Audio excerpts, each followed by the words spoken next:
Call to order the regular meeting of the Ascension Parish Council, August 18th, 2022. Would you all please rise for the invocation and pledge? Coach, please lead us.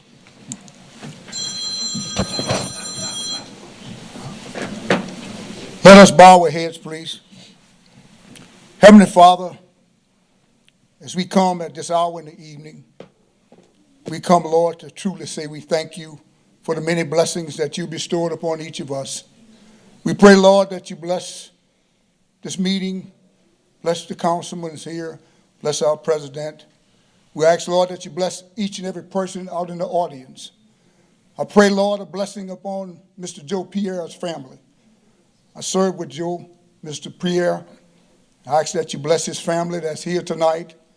We ask, Lord, that you continue, Lord, to bless this parish of Ascension, to allow us to move forward and to bless these kids that's here tonight. We thank you for the many blessings.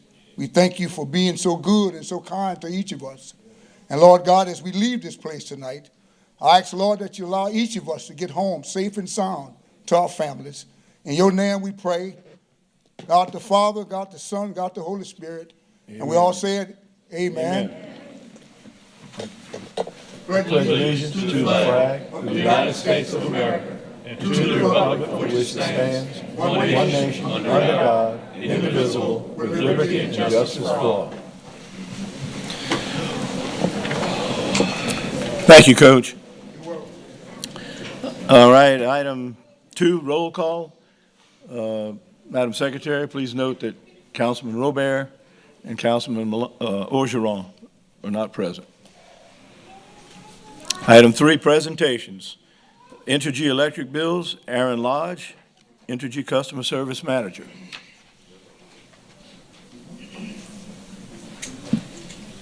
Welcome, Aaron.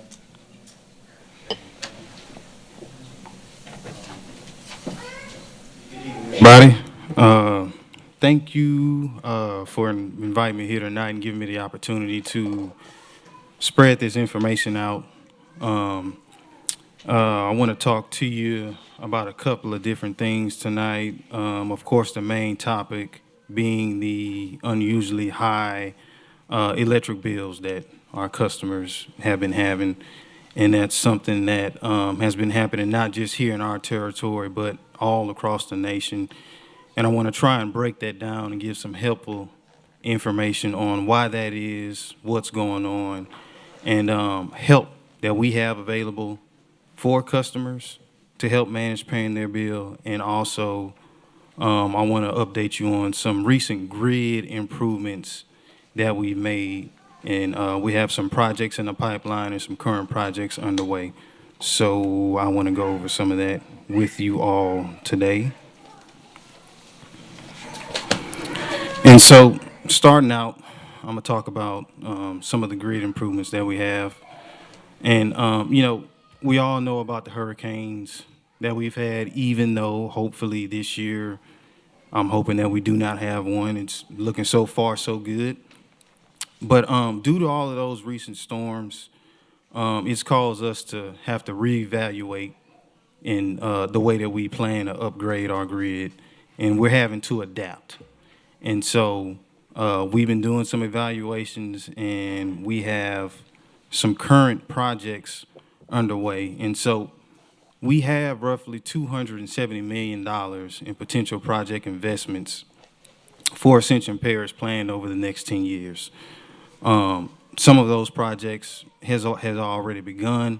One that I'm sure some people have seen is the one on Highway 42. That's probably one of our largest, where we're installing a new feeder line there to help with the growth in that area and improve reliability for customers in that area.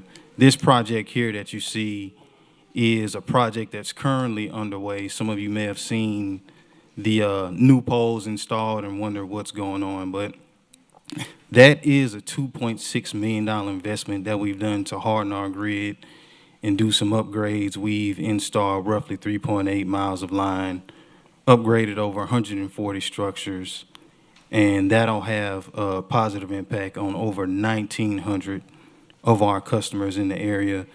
And you know, one of the unique things for this project is Not only will it help improve reliability for customers in the area, but if you recall, during Hurricane Ida, the customers, some of our commercial customers on the other side of I-10 on Highway 30, Cabela's, Tanger Outlet Mall, Lamar Dixon, was out of power for several days, and we were able to get customers that were fed off of this line back with power. I think the next day after the storm, we actually got them back.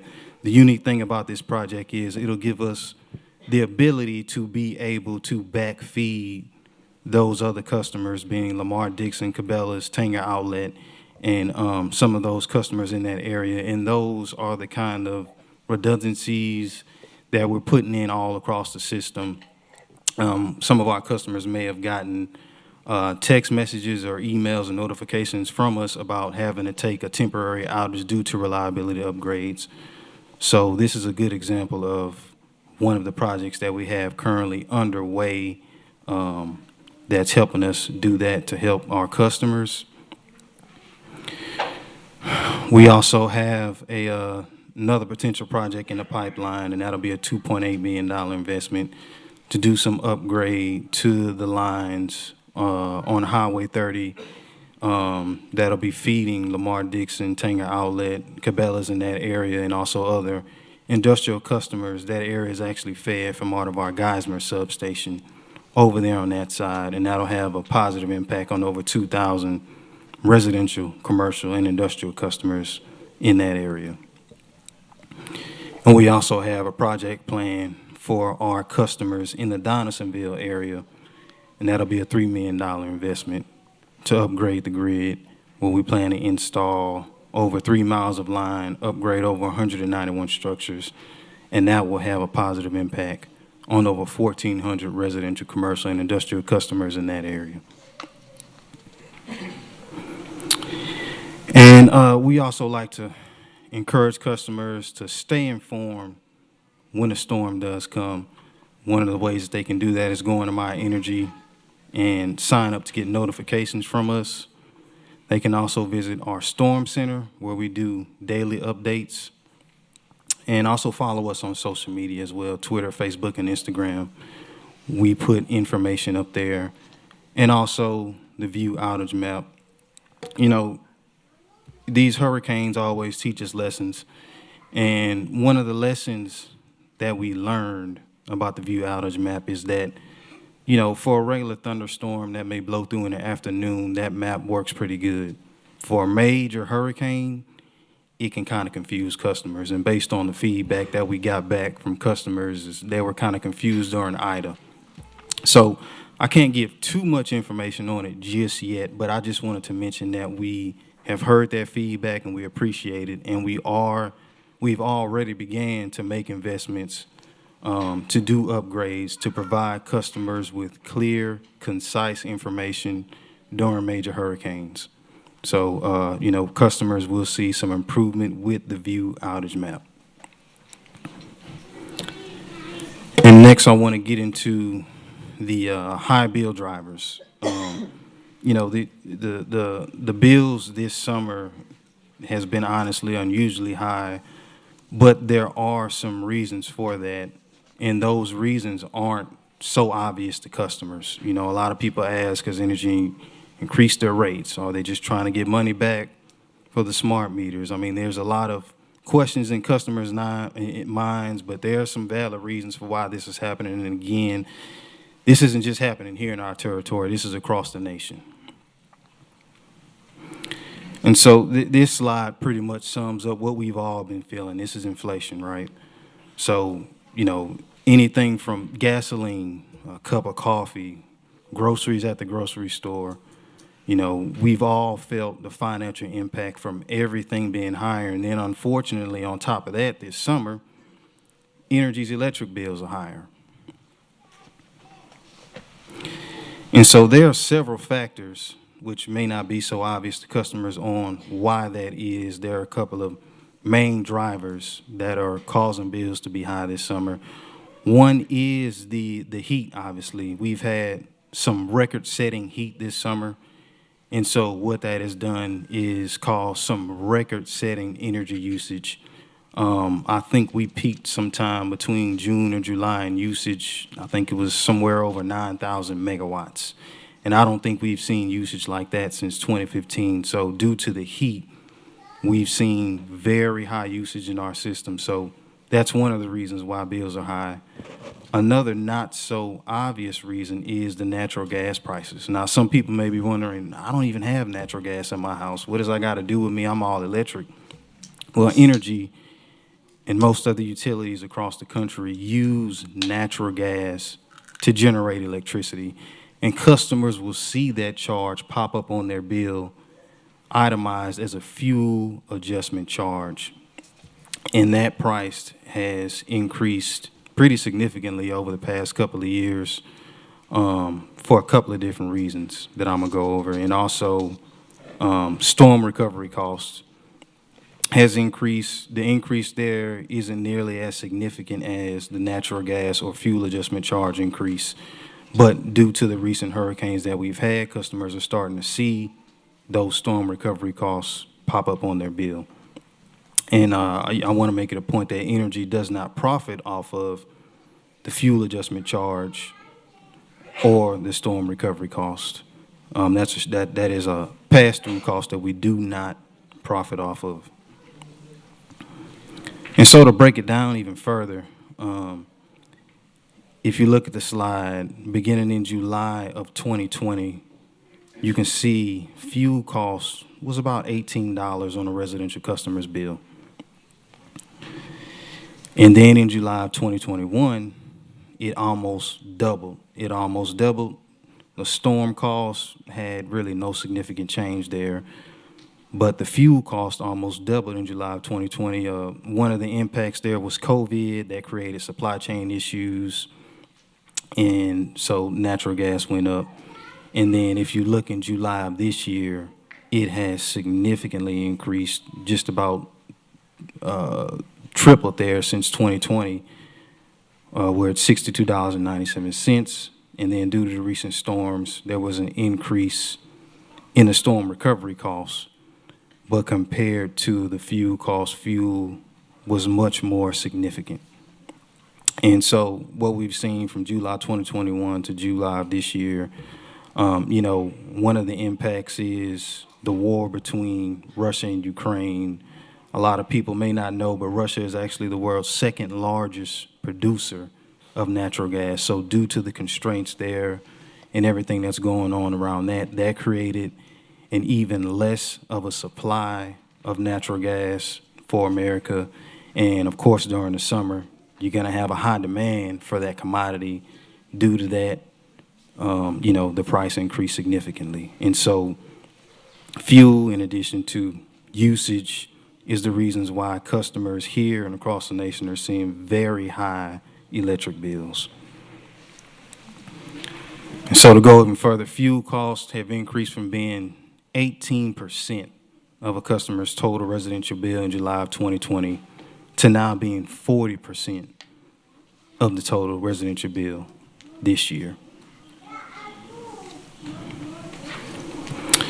And so those are some of the reasons why, or the main reasons why I should say, customers have seen significantly high bills this summer. But customers can get help from us.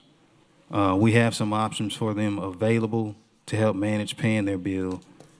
And there is some things that Energy has been doing to help customers with paying their bill. One is we've committed $10 million to bill payment assistance programs for residential customers, including our Power to Care Fund. Also, convenience fees for payments made to third-party vendors will be credited back to residential customers' accounts through November 2020 of this year. And we're also organizing volunteer efforts to go out and help weatherize people's homes that are in need. We plan to go out and change out light bulbs, change out AC filters, do some sealing up and some caulking around people's doors and windows to help make their home more energy efficient. And also, one significant thing that we've done is Energy Louisiana and Energy New Orleans have partnered with the Louisiana 90 Way to offer a one-time $150 credit on customers' utility bill on a first-come, first-served basis to qualifying residential customers across the state. And so that effort right there have a significant impact. I don't know if Energy's ever done that before, something like that. And I think that we put over $4 million toward that fund. We also encourage customers to go to our website at energy.com/bill help so that they can look at different billing options that they have. When customers get a high bill that's unexpected, they do have options for paying that bill. And a couple of those options that we have are level billing, payment extension, and deferred payment arrangement. So with level billing, the way that works is similar to your cable bill, which is pretty much the same every month. What we do is we'll average a customer's 12-month usage. And what that'll do is help keep the bill about the same each month.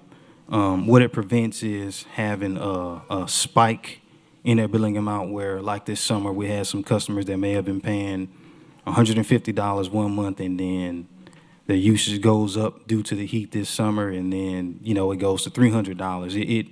Level billing helps prevent that. Another option is payment extension.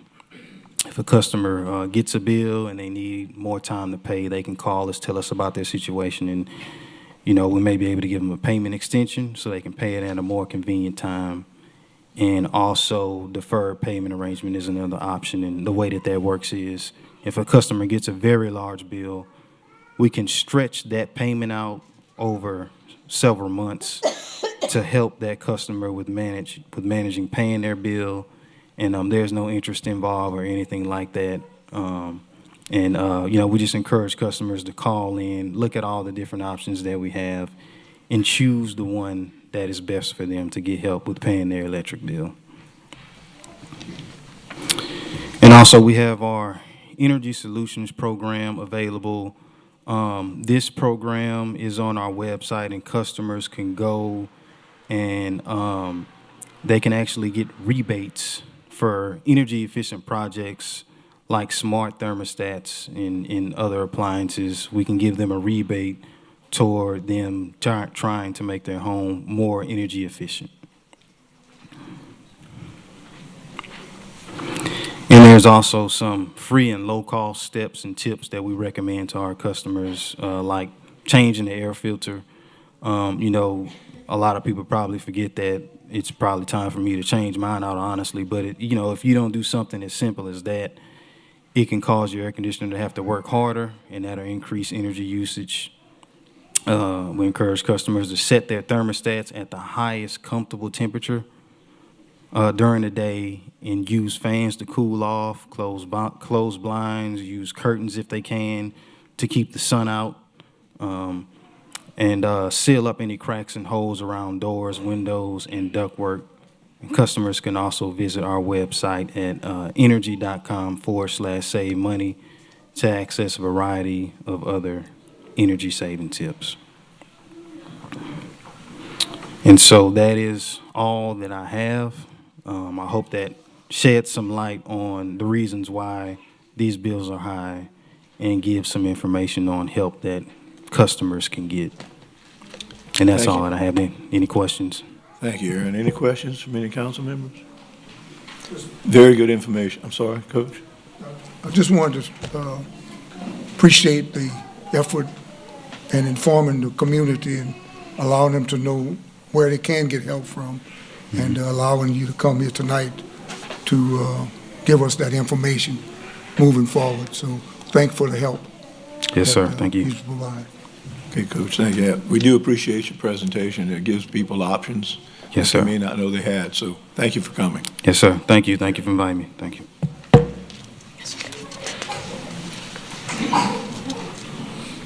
Item B, certificates of recognition, AP Baseball, 9U, 10U, 11U state champions.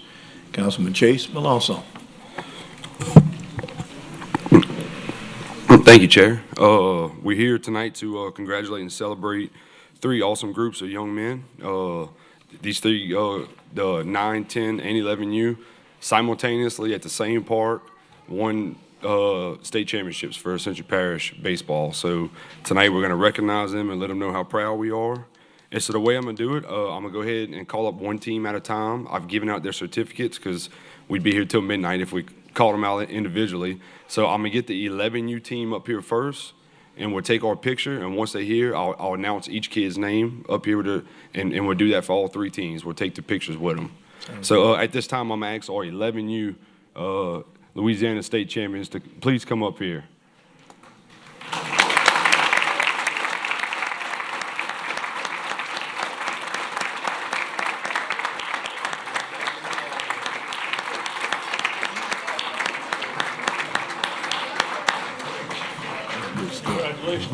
All right, on our 11U team, our roster consists of Brody Shillette, Dalen Smith, Caleb Corner, Keller Richter, Aiden Luke, Braxton Gotro, Mackie Dunbar, Broden Marchand, Kelly LaDuff, Alvin Mendoza, Cannon Evans, Cash Painter, Meyer Woodward, Adam Hebert, and they are coached by Trent Tomplay, Kelly LaDuff, and Brent Corner.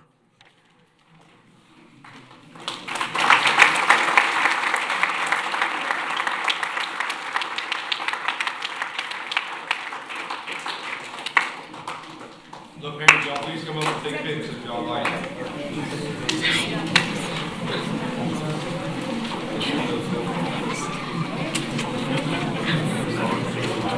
No worries. Need the pictures? Yeah, gotta have that. Right here, one time.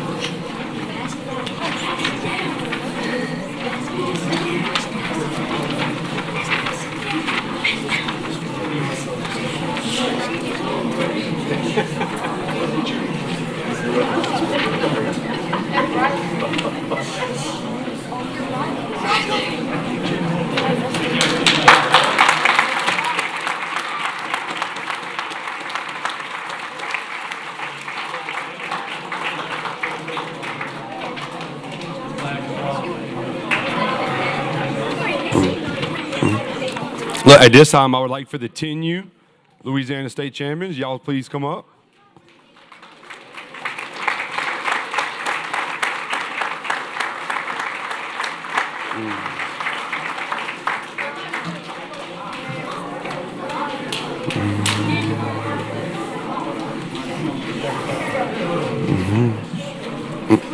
Look, guys, y'all get right here in the middle.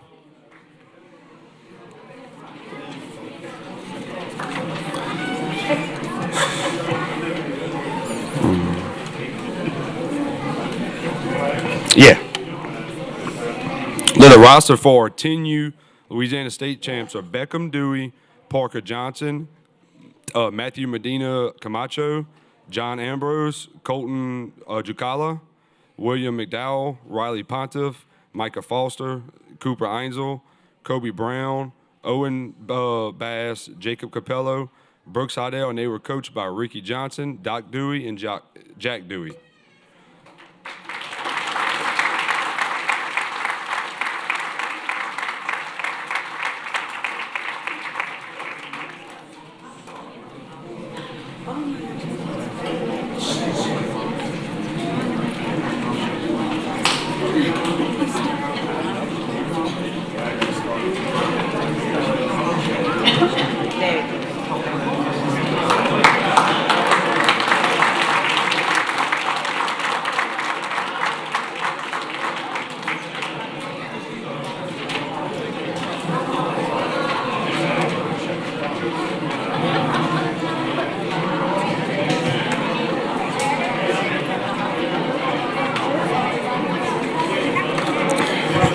Let's see.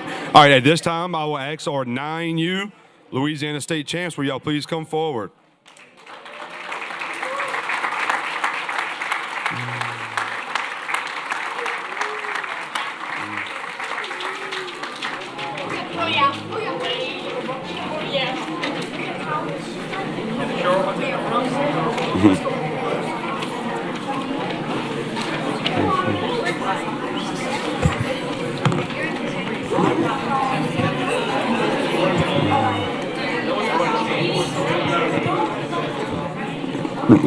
Our 9U roster is Rowan Jubin, Brantley Buster, Jordy Tomplay, Kane Carter, Landon Gotro, Brecken Hirschlag, Oliver Polk, Colin Wilkinson, Carter Williamson, Blake Delafos, Madden Williams, Jacob Eason, Steve Segura, and our coaches are Jordy Tomplay, Shane Wilkinson, and Reed Brignac.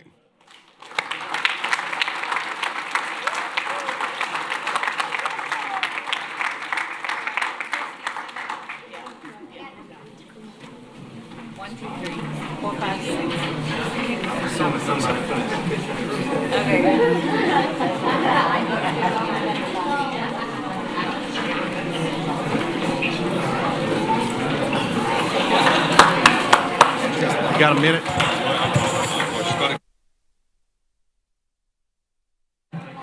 Hey, look, before everyone leaves, I just wanted to, I want to thank everyone for coming and let y'all know how ecstatic we are that AP baseball is back, and especially in such a strong way. And it looks like we got some pretty good shot over the next 3 years to end up on TV.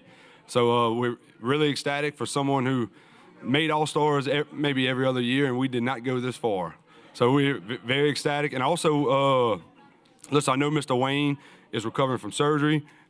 Mr. Tomplay, we got Doc right here, Michael King, our athletic director, recreation director, I'm sorry. And look, without all of these guys, it couldn't be possible. So I believe Mr. Doc has something to say. Thanks, Chase. Just want to take another quick second that on behalf of the AP Baseball Board of Directors, this is just finishing our second year, which we've, I think, come a long way in a short period of time with support of our elected officials here. Michael King, our recreational director, Jeff Saunders, who's not here, is our fields director. He and his crew did a fantastic job. We didn't mention that we hosted our district tournament this year, which was a tremendous success, not with having to do with the support and everything from our parish. And so on behalf of myself, again, Jason Adams, Doc Adams, the general manager of AP Baseball, Travis Tomplay, our vice president, Wayne Grenfeld, who's not here tonight, is our director of baseball operations. I want to appreciate you guys for having us and recognizing us here tonight. And I've got a couple T-shirts. I don't have one for everybody, but we're going to throw a few out here. First one to Michael King, our official state championship T-shirts. Let's see. No, he's not extra large. That's me. Let's see. There we go. Yep, Michael King. Mr. John Diaz, we got one for him, who actually was in attendance, as well as Michael King and Chase Malonzo had the night of state championship. And President Cornwall, who I'm sure was plenty busy that night, but maybe next time, right? All right, we got it. All right. Thank you, Doc.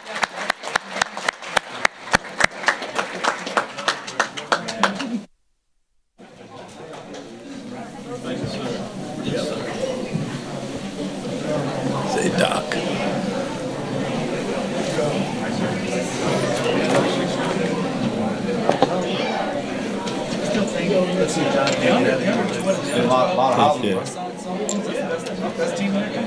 Huh? Same time next year, right? Yeah. Okay, Chase, thank you so much for bringing those folks forward. It's great to recognize these kids when they have success, and we appreciate all the effort that they put into it, their coaches, their families. So congratulations to all of them. Moving right along, we're going to shuffle the agenda a little bit. We're going to cover item 5, and that's just an announcement. If anybody has any public comment on any agenda item, we ask them to sign a card with the secretary and present it to her. When that agenda item comes up, you'll be noticed and brought up to speak. And item 4, chairman's additions. We're going to be moving an item in the agenda, item 10A, condemnation proceedings, 16-11 LA Highway 431, Prairieville District 6, to, it'll become item 4A. So we're going to cover that right now. The reason for that, we had to do a virtual presentation, so we're going to include that, and IT had to set all that up. So I'm going to call on Patrice Johnson, our code enforcement officer, and we're going to proceed with that. Good evening. I'm here to present condemnation for a property located at 16211 LA Highway 431. All supporting documents have been given to everyone via the Parish Council Secretary. The property owner, Mr. Claymore, is here via video call for any other questions, and of course, I'm here. Okay. I'd like to make a motion to approve. I got a motion to approve by Councilman Malonzo, second by Councilman Mason. Any discussion? I think we have the gentleman who, the property owner, wants to make a comment. Go ahead, sir. Can you hear us? Yes, I can hear you. I had someone that I had bonded out of here 2 days ago that was going to get out to clean up my place. That was what I was trying to see if we could have a little bit of time to do that. It was Tanner Como was incarcerated here, and signed a bond for him to get out of jail to take care of removing the old trailer that burned down and all the debris and everything in the front yard and start cleaning towards the back. That was an agreement he and I had came up with it here, and that was, I'm kind of put out a pretty good investment from what I can in here to make that happen. So and remove the blinds and all the hauling off the old trailer, the scrap iron that'll be left from the remnants of I had a big double wide trailer that burned down there. I know it should have been cleaned up a long time ago, but that is the reason why I signed a bond to get him out of jail. And he was gonna go ahead and clean that up and clean up all the front of the property and then start working towards the back and cleaning it up. And either where a neighbor would be a little more pleased to have me as a neighbor, maybe. I don't know. Okay. Is that all? That's all. Okay. Yes. Patrice? I don't know, President, I asked him to be in the meeting, but I think that I may have given him the wrong date. I don't know. What I had, I thought it was the 16th. I didn't think it was today. Okay. So on the 16th, we had a injunction hearing, and he wasn't there. I guess something happened with transport getting him to the courthouse, so he wasn't there. So tonight, we're addressing the condemnation. We're addressing the double wide mobile home. The injunction was for all the other debris on the property. Yeah. Okay. And there's also a few abandoned vehicles and I think an RV that's being used as a dwelling unit. So that's what the injunction was for, the other remaining violations. Okay. Any other comments, questions? I have a question for Ms. Patrice. Councilman Malonzo?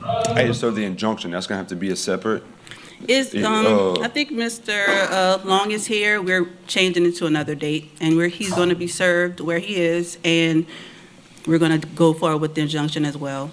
Right, because I would like to point out, the trash in the front yard, I mean, that's not something that fell out the trailer. That was something that was hauled onto the property and unloaded this year. Yes, sir, it was. Yeah, I mean, they're dumping white goods. I mean, they're dumping waste into the front yard of this, and I've been out there in the rainstorm, and that all ends up in the ditch and in the neighbors' yards.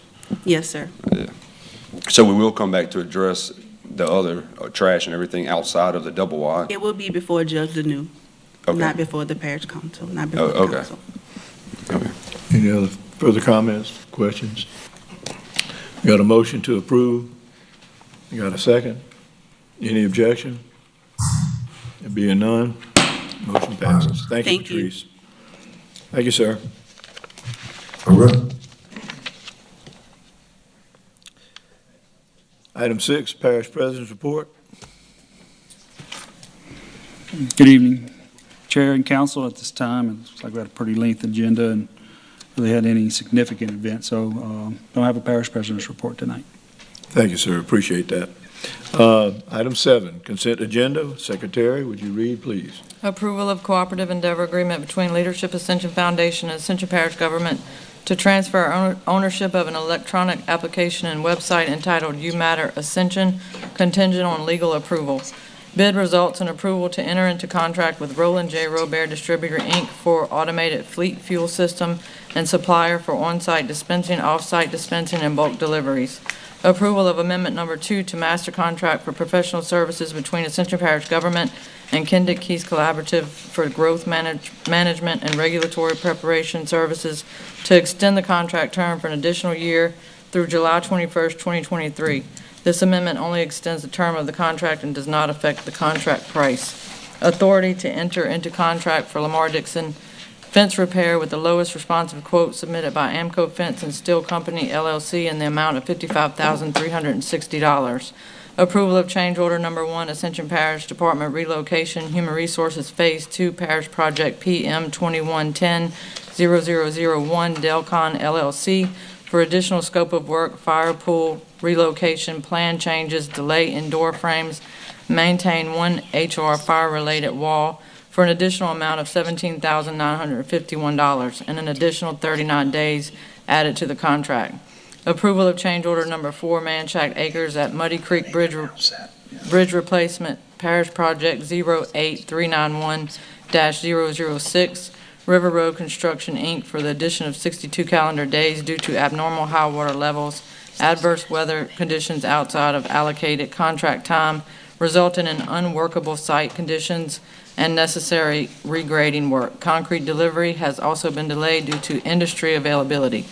Approval of change order number 1, Henry Road Safety Widening, LA 73 to Tilliston Road, Akins Road, Clearing and Grubbing, Parish Project MA 1706A, Triumph Construction LLC to increase the contract time by 2 calendar days and increase the contract amount by $2,617.05 for removal and disposal of an abandoned MODAD that was discovered during construction within the recently acquired right-of-way. Approval of change order number 1, AP Jail Plumbing Upgrades Phase 1, Project PM 1804004 ANR Construction LLC to add 8 additional days to Mississippi River water level being too high to excavate and 40 additional days due to COVID-related material delivery delay for pump materials for a total of 48 additional days. Approval of amendment number 3 to master contract for pavement preservation with Material Resources, Inc. to extend the current contract term for an additional 6 months through February 2nd, 2023 to complete the current project. This amendment extends the contract term only and does not affect the contract price. Approval of change order number 5, Parish Project MA 1711, Road 170024, Seabro Road, Safety Widening, Bluff Road, LA 928 to LA 73, Parish Project MA 1711, Road 170024, Command Construction Industries LLC to add items and finalize project quantities. The change order would add an additional 25 days to the contract time to compensate for weather days, utility work, and time for scheduling the substantial completion inspection, and also would subtract $180,157.84 for a total contract amount of $1,953,107.77. Approval of substantial completion, Seabro Road, Safety Widening, Bluff Road, LA 928 to LA 73, Parish Project MA 1711, Road 170024, Command Construction Industries LLC.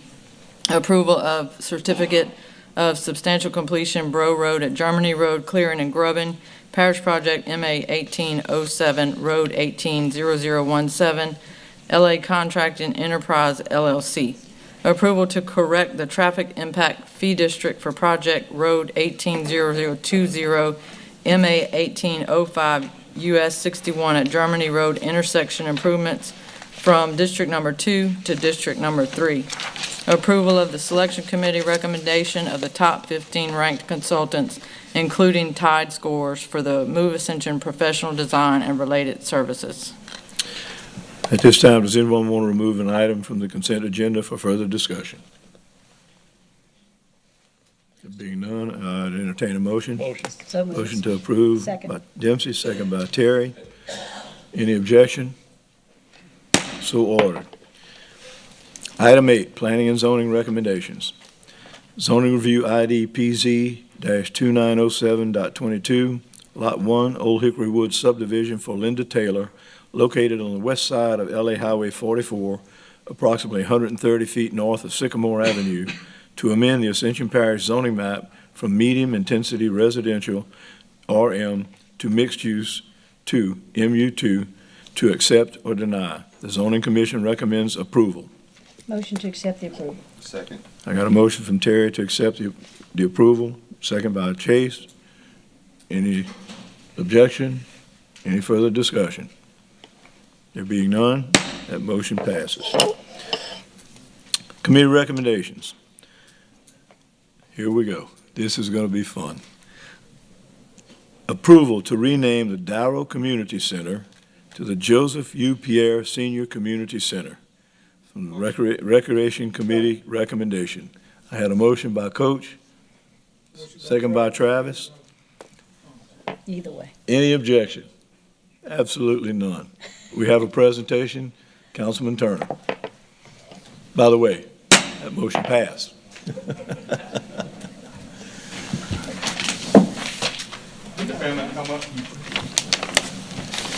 Would the Pierre family please come up?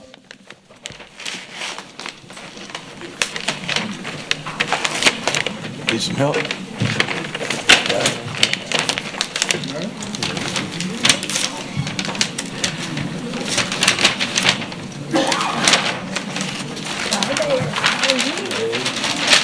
Nice to see you. Congratulations. Good job. Same here. How you doing? Delighted to do it. Grandbabies are great.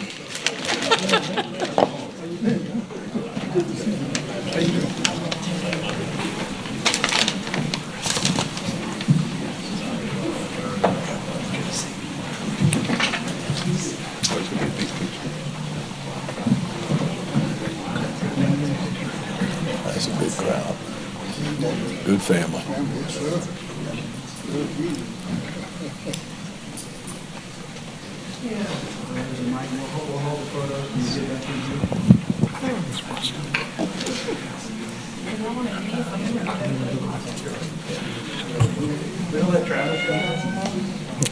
We got a key for the parish. I'm gonna go ahead and read the plaque before we present it to the family. From the Parish of Ascension, State of Louisiana, proclamation. Whereas Joseph U. Pierre Sr., known to many as Mr. Joe or Ulysses, was born February 8, 1934 to, if I say these names wrong, don't fuss at me, to Theophile Pierre and Blanche Guinier Pierre. He was a native of Welcome, Louisiana, and later became a resident of Darrow, Louisiana. Joseph attended and graduated both Magnolia High School and Katy Barber School. And whereas Mr. Pierre had a servant's mentality from a young age, which inspired him to enlist in the United States Army and serve during the Korean War from October 4, 1954 to September 7, 1956, before receiving an honorable discharge. And whereas in 1957, Joseph married the love of his life, Joanne Randolph Pierre. As a result of this union, 2 children, Marcia and Joseph Jr., were born, as well as 5 grandchildren, Yantana, Mark Jr. Langley, Joseph III, and Josh, 3 great-grandchildren, Kennedy, Caden, and Jordan Jr., and 1 great-great-grandchild, Kylie. And whereas in 1972, Joseph's servitude continued as he was elected to the Ascension Parish Police Jury and later the Ascension Parish Council, representing District 3. During this time, he served 7 consecutive terms, with 2 terms as the council's vice president. Within the role of police jury and councilman, he served on numerous committees at the local, state, and federal levels. And whereas Mr. Pierre fought for and ultimately secured local and state funds for the construction of the Darrow Community Center, as well as the creation of the Ascension Council on Aging. And whereas, as an Ascension Parish councilman, Joseph received local, state, and national accolades for his unrelenting dedication to the people of Ascension Parish, as well as the state of Louisiana, including being recognized by the National Association of Black County Officials and NACOs for his service and accomplishments. And now Darrow, well, I read it for President Clint Moore, President of the Parish Ascension, State of Louisiana, by virtue of the authority vested in me, do hereby rededicate the Darrow Community Center as a Joseph U. Pierre Senior Community Center.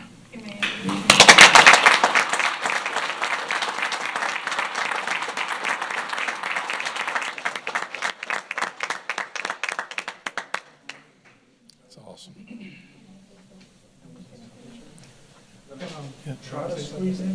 Sure.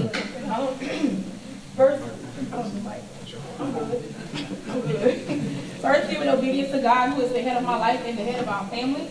Greetings to the parish president, council members, recreation board members, guests, family, and friends. I stand here humbled today for this occasion.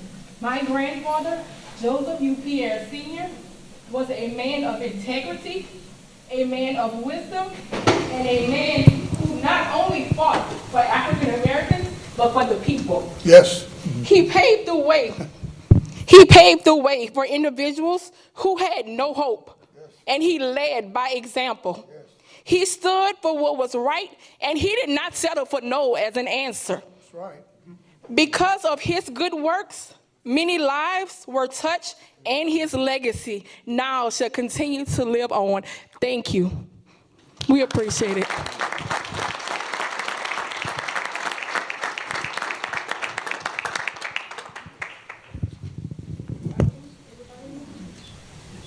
Getting there. Clint. Travis, jump up the top. Tim.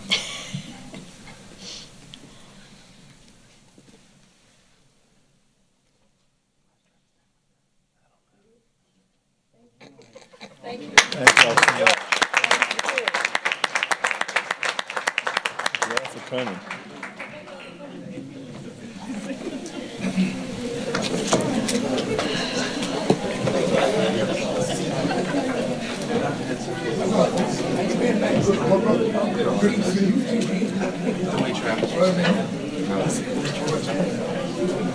Well, if Corey was here, next item would be a argument, shouting match.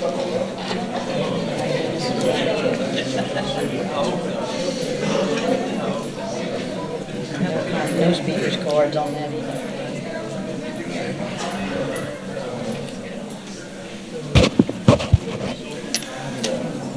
Thank you so much to the Pierre family.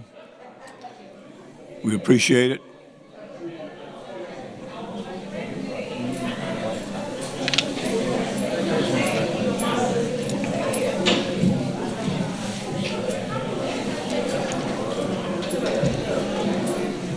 Mentioned that former state rep Quizair was here in the building. We didn't acknowledge him. I forgot to acknowledge that former state representative Roy Quizair was here with the family.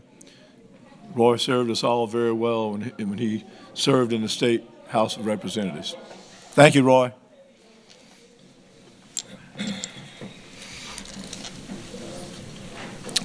Okay, move along. Item 9B, approval to enter into contract not to exceed $105,000 with Trash Ranges of Louisiana Commercial LLC for dumpster rental and waste removal. Ricky Compton, Director of Planning Facilities. Motion. Second. Got a motion from Dow, second from Michael. Any discussions? Any questions? Any objection? There be none. That motion passes. Item 10, we changed A to 4A, so item B, authorization to dismiss Planning and Zoning Commission member pursuant to Planning and Zoning Bylaws, Article 3, unreasonable absences from scheduled meetings. Spencer Long, Planning and Zoning Legal Counsel. Welcome, Spencer. Good evening. Do y'all have any questions for me? What's that? In regards to the recommendation. This was voted on by the This Planning and was Zoning voted on Commission. by Planning and Zoning. We have to approve it.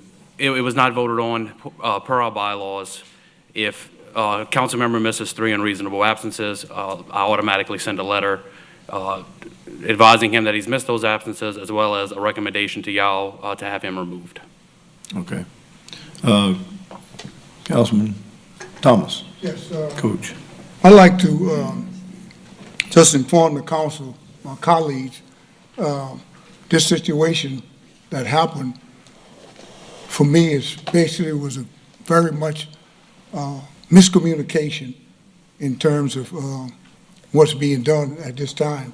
I'd like to read a statement from Mr. Bailey and myself leading up to this situation that can really explain everything in basically what happened.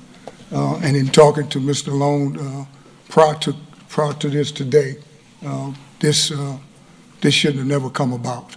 So allow me to read this, and I ask that you be patient with me in reading this. This is Mr. Bailey. This is my written statement concerning the matter before the Ascension Parish Council on the Planning and Zoning Commission recommendation by removal from the Planning and Zoning Commission. It is clear that the recommendation before the council is clearly a product of misunderstanding, miscommunication, all wrapped up in a warm blanket of politics. The misunderstanding is that I have unreasonable absences concerning planning and zoning meeting, true, but I have a hardship that few have gone through. I want you to understand that. The Shell Chemical Convict Refinery, where I have worked for 17 years, I'm talking Mr. Bailey, this is Mr. Bailey speaking, has closed. Over 1,000 employees and contractors was involved in this life-changing event. I, like any other employee, had to transfer in order to take care of my family. I am sure every one of you would have done the same. I had to commute back and forth every day. I had to take care of my family and business as best I can. When I was able to make the planning and zoning meeting committees, I did.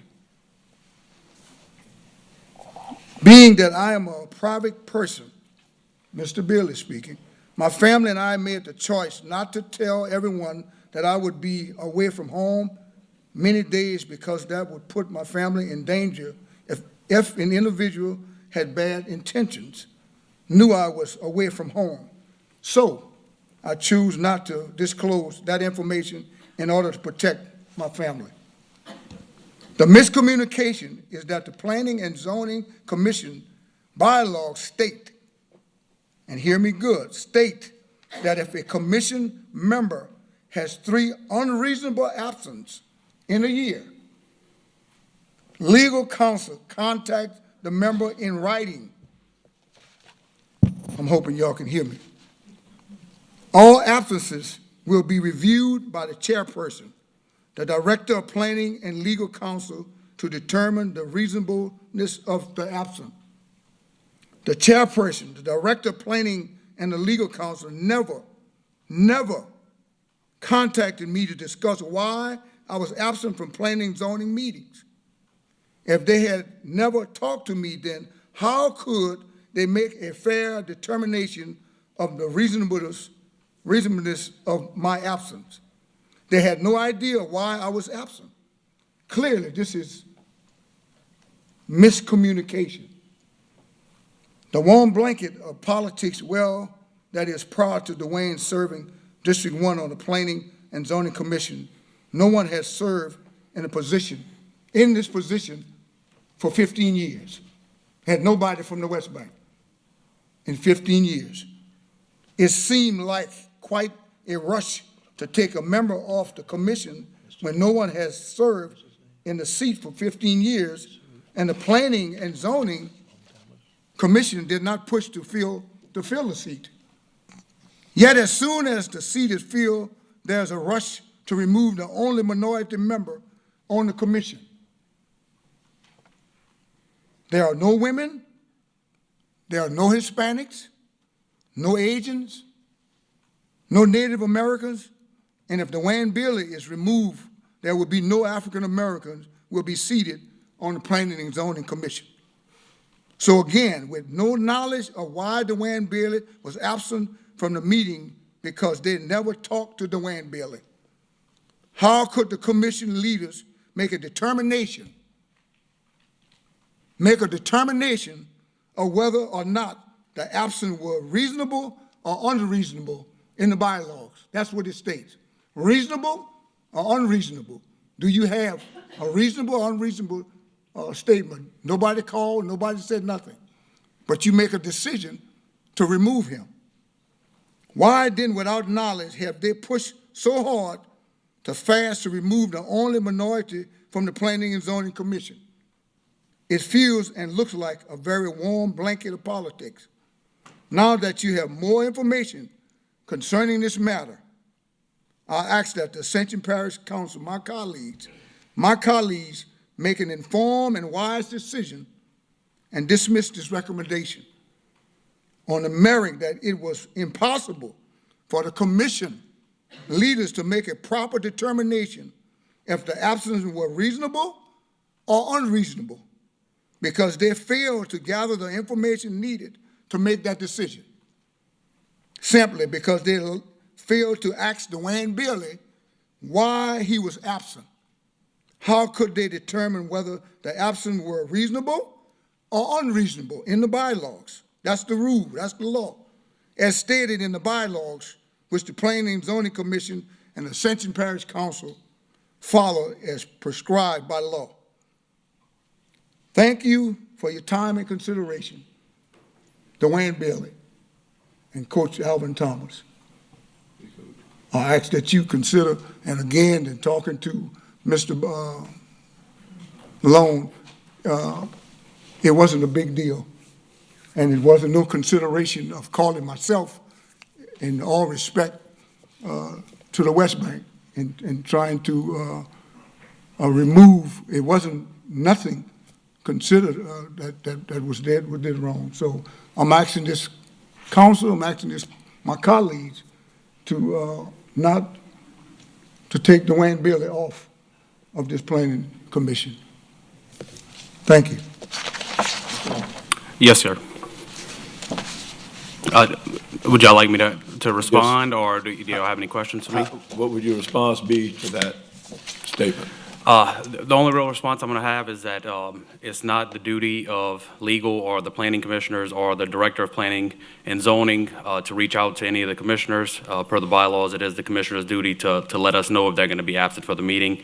I think our bylaws state that that we need to be notified at least just before the meeting starts. And that was one of the reasons when Coach Thomas was talking about the miscommunication and the misunderstanding, was that we didn't, well, I don't like to say me, but the commissioner, the commissioners, the director, Mr. Jerome Frione, we did not know why he had missed. Now, I did talk to Mr. Bailey, I believe it was last Tuesday, and he explained the situation just like Coach Thomas had told me, had told everyone here. And well, I understand that it is a hardship. I have to follow the bylaws, and that's why I wrote the letter. Any questions from council members? I'd like to call on Jerome Fournier, if I could.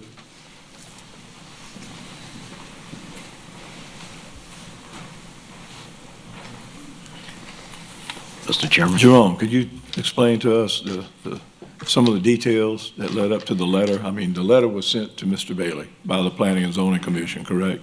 It was, yes. And our it legal was. counsel. Yes. I'll give you a little background. On April 13th of this year, we seated new planning commissioners. Mr. Bailey was at that meeting. He was sworn in as a new commissioner. The meeting after that, May 11th, I never. He was at the meeting? He was at the April 13th meeting, yes. So I was told he never made a meeting, from what you're saying. No, he was at the So he was at a meeting? He was at the April 13th meeting. Where he got sworn in. All right. That's the meeting where all the new commissioners were sworn in. May 11th, Mr. Bailey was absent. I didn't hear from him. June 8th, Mr. Bailey was absent. I never heard from him. On July 13th, the July meeting of the Planning Commission, he called me and told me that he couldn't make the meeting because he was out of town, right? And that was what he told me. On August 10th, which is the last meeting we had, Mr. Bailey was also absent. And he had talked to Mr. Long on the phone because he had already received the letter by that time, right? So we've had 5 meetings beginning April 13th. He's missed 4. Okay. Any comments from council members? Yeah. Okay. In those meetings, and stating in the bylaws, reasonable and unreasonable excuses, I think he had a really hardship in taking care of his family in terms of coming to this board. And what I'm saying is now, God has blessed him to where he will be home this weekend for good. And he'll be able to make every meeting from here on out. And I'm asking my colleagues that we grant him to continue to serve on the board, that he continue to represent the West Bank in terms of moving forward. He will be here, and God has blessed him, allowed him to come back home, and he never left Ascension Parish. You know, so he never changed residence. He was back and forth every weekend, and due to the job and due to the hardship that he was trying to take care of his family, he couldn't make the meeting. So, but here today, coming back home this weekend, he's landed a job in Ascension Parish, working in the River Parish, and will be at every meeting from here on out. And I would ask, in all sympathy and all preparedness, that you all allow him to stay. Any questions from any other council members? I have a question, Coach. I mean, I guess when we have these people volunteer, oh, I'm sorry. Councilman Lawler, you were first. You can go ahead. Go ahead. I don't mind. You know, I know it's a difficult thing to volunteer to serve and the time that goes into it. Very similar to what I said last week regarding, you know, situations with contracts that we had that were not being fully enforced. This is basically a contract. This is a law. Yeah, it's unfortunate that people can't always make it. I don't know if having it, what went on is considered a hardship. In my opinion, it's not. You know, we have a lot of people that are willing to serve on this. Unfortunately, I think I'm somewhat offended by the accusations that have been made as why this was happening. I don't believe anybody on the Planning and Zoning Commission or District Attorney's Office or anybody else involved in this had anything in mind other than this is what the law says. You know, I hate to be harsh, but it's the new, in fact, there are two bases for eliminating somebody from the board, removing them. The prior law and the new law. The prior law was even stricter, but under either adoption of the bylaws, there were too many absences. So it's my opinion that unfortunately Mr. Bailey should be removed. I'll make a motion that we remove him. Second. A motion. Aaron, seconded by Councilman Mason. Objection. We have an objection.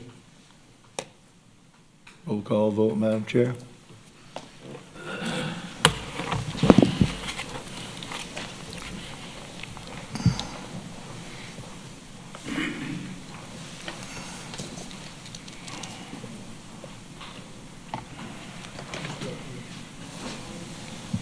Councilman Thomas. You can feel free to apply again.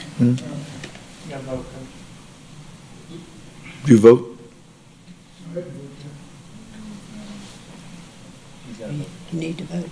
You need to vote. Do you want to speak? I was asking what we were voting on, sure. We're voting to approve the dismissal.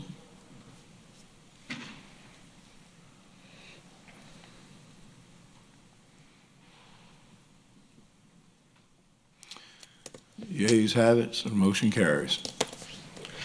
Next item, 11, introduction of ordinances. Introduction of ordinance to revoke an existing 15-foot drainage servitude located across the northeast corner of Lot A2A 1A of Tyne Winds property along Lakeview Drive, moved to council agenda via UDC 17.4050B2A. I need a motion to introduce only. Motion to introduce by Dow. Introduction of an ordinance to create a Highway 30 Industrial Corridor Economic Development District of the Parish of Ascension, State of Louisiana, and defining the boundaries thereof, all in accordance with the authorized by Chapter 27 of Title 33 of the Louisiana Revised Statutes of 1950, as amended, designating the governing authority of the district and otherwise providing with respect thereto. Need a motion to introduce. Motion by Dempsey to introduce. Item C, introduction of ordinance to amend the Ascension Parish zoning map from rural R to mixed-use corridors MU, track E1 for Britco LC, located on the north side of LA Highway 30, approximately 1,300 feet west of Airline Highway, zoning review PZ 2886.22. Motion to introduce by Councilman Mason. Item 12, public hearings and ordinances. Reading of an ordinance to declare certain movable assets as surplus items. Kenneth? Chair, purpose, to declare surplus and authorize the sale and/or transfer of miscellaneous movable equipment, whereas the parish of Ascension has certain assets that is surplus and no longer viable to retain, and whereas these assets no longer serve or have any public purpose, and whereas the parish of Ascension desires to declare said assets as surplus and provide for the sale and/or transfer of same, whereas be it ordained by the Ascension Parish Council acting in its capacity as the governing authority, that it hereby declares the listing of assets attached hereto and made part hereof as Exhibit A as surplus and authorizes the sale and/or transfer of same. Severability, in the event that any portion of this ordinance ever held to be invalid or unconstitutional for any reason by any court of competent jurisdiction over it, such portion shall be deemed a separate, distinct, and independent provision, shall not affect the validity of the remaining portion of the ordinance. Effective date, this ordinance shall be in full effect as permitted by law. The ordinance having been submitted to a vote, the vote thereon was as follows. Motion to open public hearing. Second by Councilman Lawler. Motion to close. Motion closed by Councilwoman Cazzo, second by Councilman Lawler. Need a motion to move the ordinance? Motion. Motion moved by Councilman Mason, second by Councilwoman Cazzo. Any objection? There being none, that motion carries. Item D, reading of an ordinance to amend the Ascension Parish Unified Development Code, Appendix 12-fees to include fence permit fees of $25. Kenneth, please read. Purpose, to amend the Ascension Parish Unified Land Development Code, Appendix 12, fees to include fence permit fees. Whereas Ascension Parish is a local governmental subdivision as defined by Article 6, Section 44 of the Louisiana Constitution of 1974, and whereas Parish of Ascension is governing and responsible body over the zoning and regulations within its jurisdiction, and whereas Article 6 of the Home Rule Charter of Ascension Parish adopted May 4, 1993 identifies the process and manner in which to adopt ordinances regulating the lands of this parish, and now therefore be it ordained by the Ascension Parish Governing Authority that the Unified Land Development Code of Ascension Parish, Louisiana, Appendix 12, fees, standard fees is submitted to include deletions are in strike-through, additions are in underlined, fence permit, $25 underlined. Severability, in the event that any portion of this ordinance ever held invalid or unconstitutional for any reason by any court of competent jurisdiction over it, such portion shall be deemed a separate, distinct, and independent provision and shall not affect the validity of the main portions of the ordinance. Effective date, this ordinance shall be in full effect as permitted by law. This ordinance having been submitted to a vote, the vote thereon was as follows. Motion to open public hearing. Second. Motion by Michael, open the public hearing, second by Terry. Motion to close. Motion closed by Terry, seconded by Michael. Motion to move. Motion to move the ordinance by Michael, second by Aaron. Any objection? There being none, that motion carries. Next one, item G, reading of an ordinance to accept the donation and transfer of title to a 1985 Spartan L Rescue Unit from the Ascension Parish Sheriff's Office to the Parish of Ascension Fire District Number 1. Please read the ordinance, Kenneth.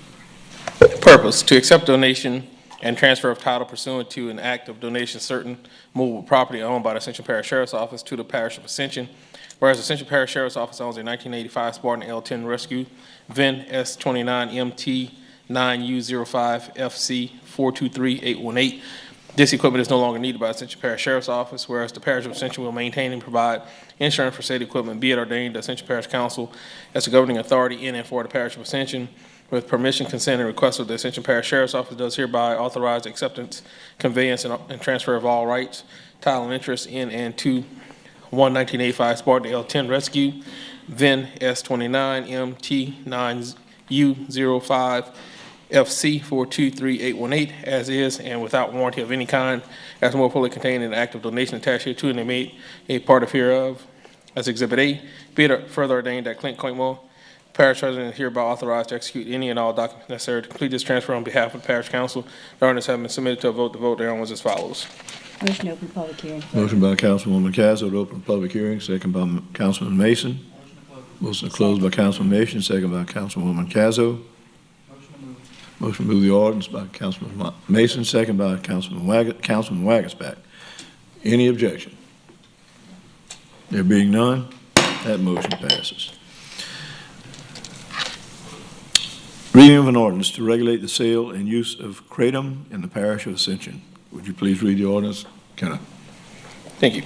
To amend to Ascension Parish Code of Ordinances, Chapter 11, Health and Sanitation, to add Article 8, Kratom, purpose to amend the Ascension Parish Code of Ordinances, Chapter 11, Health and Sanitation, to add Article 8, Kratom, whereas Ascension Parish is a local government subdivision as defined by Article 6, Section 44 of the Louisiana Constitution, 1974, and whereas Section 6-02 enactment of an ordinance permits the parish to make and amend an ordinance as it may deem necessary and proper for good government, order, and protection of persons and property, and for the preservation of the public health, safety, and welfare of the parish and its inhabitants, and whereas Ascension Parish Council wishes to amend Chapter 11, Health and Sanitation, to add Article 8, Kratom, now therefore be it ordained to the Ascension Parish governing authority that the Code of Ordinances of Ascension Parish, Chapter 11, Health and Sanitation, be amended to add to Article 8, Kratom, as more fully described in Exhibit A attached here to and made a part hereof. Effective date, this ordinance shall be in full effect as permitted by law. This ordinance having been submitted to a vote, the vote thereon was as follows. Motion to open public hearing. We got a motion to open a public hearing.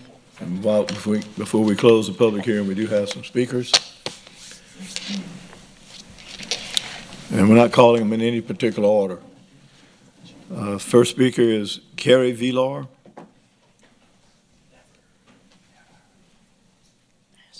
Ms. Villar, please state your name and where you're from, where you live, address. My name is Carrie Villar, and I'm a resident of Ascension Parish, this parish that we're voting in.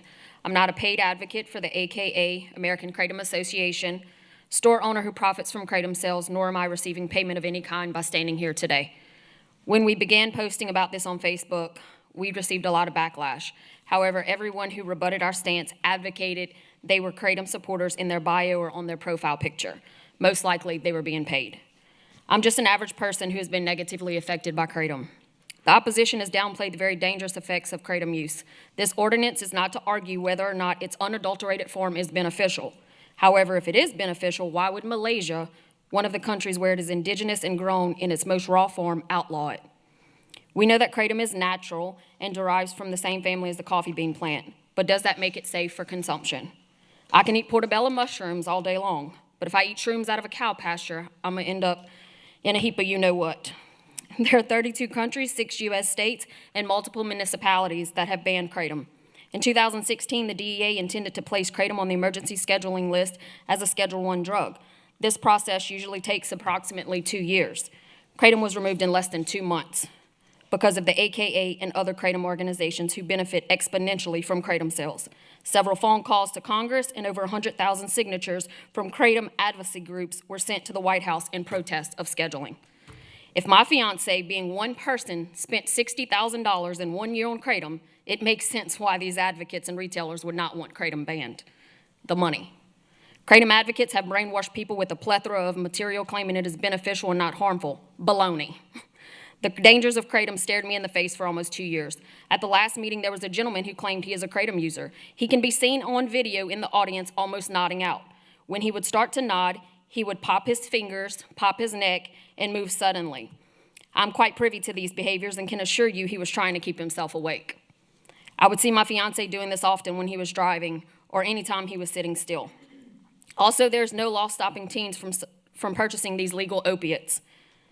What if your child was one of these teens buying Kratom from the local gas station? In closing, I want to ask you, if you, your spouse, or your children had battled addiction, but had recovered and was advancing in society, would you want a drug this dangerous legally sold at every corner? Would you want to walk into a gas station to purchase a cup of coffee, yet be misled to purchase a safe energy supplement that sent you on a downward spiral? Months later, realizing your life is unmanageable, you made a huge mistake and have been completely deceived. You realized at that moment of consumption, it triggered your brain to want more and more. Before you knew it, you had lost everything and everyone who mattered to you most over a dietary supplement you bought on your way to work. This may be your story this may be the story I relate to, but the reality is that it could be you. Or anyone you care about. Ma'am, your time is up. Thank you. Next speaker, Jordan Mixon.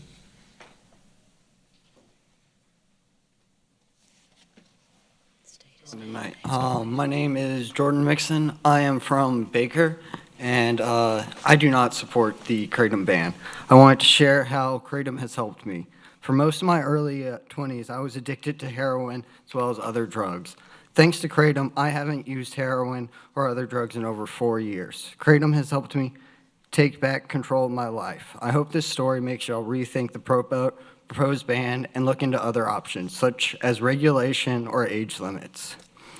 I used Kratom to help make the withdrawals from quitting heroin manageable so that I could stand to go through them. This allowed me to finally get off of heroin when rehab and other attempts had failed me. Without Kratom, I am positive I would either still be addicted or dead from an overdose. I still use Kratom pretty often to help with a back injury I sustained and to curb cravings for harder opiates.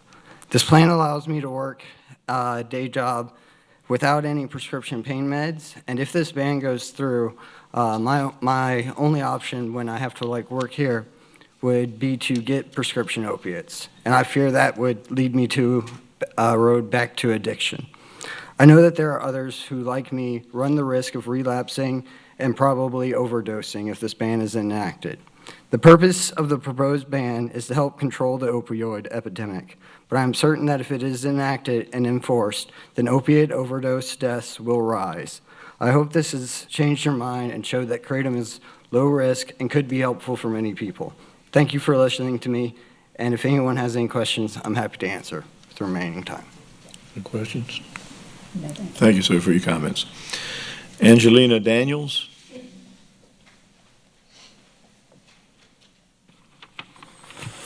Hi, my name is Angelina Daniels, a 22-year resident of Ascension Parish, and I am here to speak in support of banning Kratom.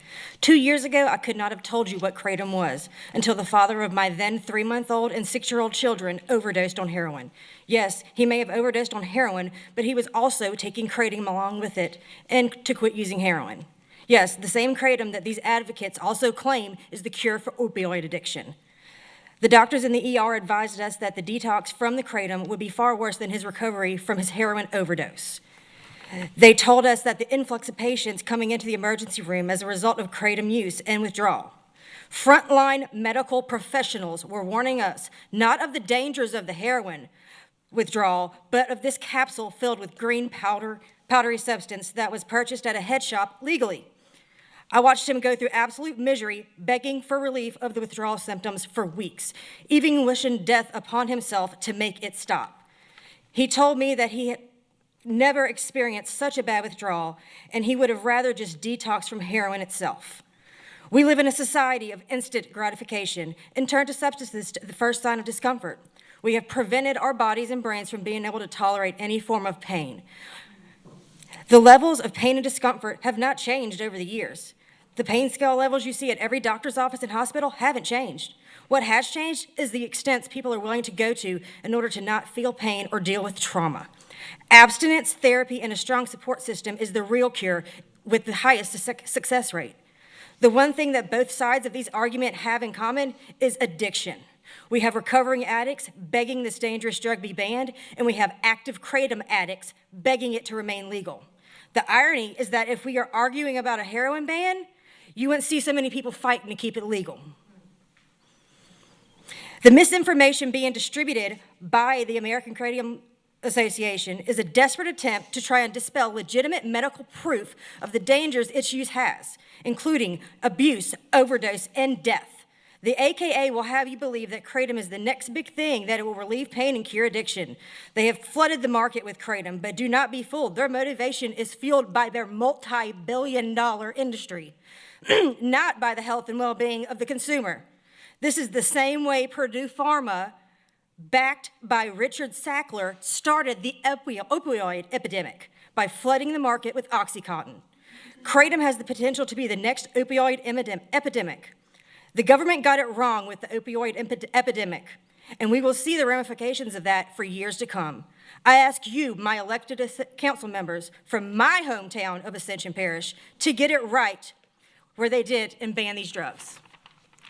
Thank you for your comments. Next, Troy DeAlber. Troy, where are you from? You says you just put your street address. I'm sorry, from St. Martinville, Louisiana. Where? St. Martinville. St. Martin. Neighboring St. Martin Parish. And I don't have anything written. All I can do is speak from the heart. And excuse me if I get emotional, because hearing things like this, my goodness, they got it wrong. I'm a recovered addict, 8 years, 6 months, 29 days, and I'm very proud of that. By the grace of God, I was on Suboxone. It helped for a little while. It did. It helped me get off the opiates that I was on, the amount of alcohol I was drinking. But without Kratom, I don't know what kind of Kratom they're talking about in here, or spending $60,000 a year. That's baloney, you know? I don't spend any type of money like that. It takes very little, and it's God's sin. Trust me, it saved my life. To even think about banning this is absolutely absurd craziness to me. Without it, I don't know what I would do. I take very little. I take maybe a half a gram in the morning, some in the evening. I have a back injury. It helps with anxiety that it helps with. I might spend, I don't know, a couple of $100 every 6 months, and that's it. $60,000, somebody has a serious problem. You can be addicted to anything, you know, coffee, alcohol. I mean, we're not banning these things. We shouldn't even be talking about this. It can help the addiction centers. It's something that's a tool that helped me. And that's from the heart. I don't have anything written down, but I'm just telling you, it saved my life.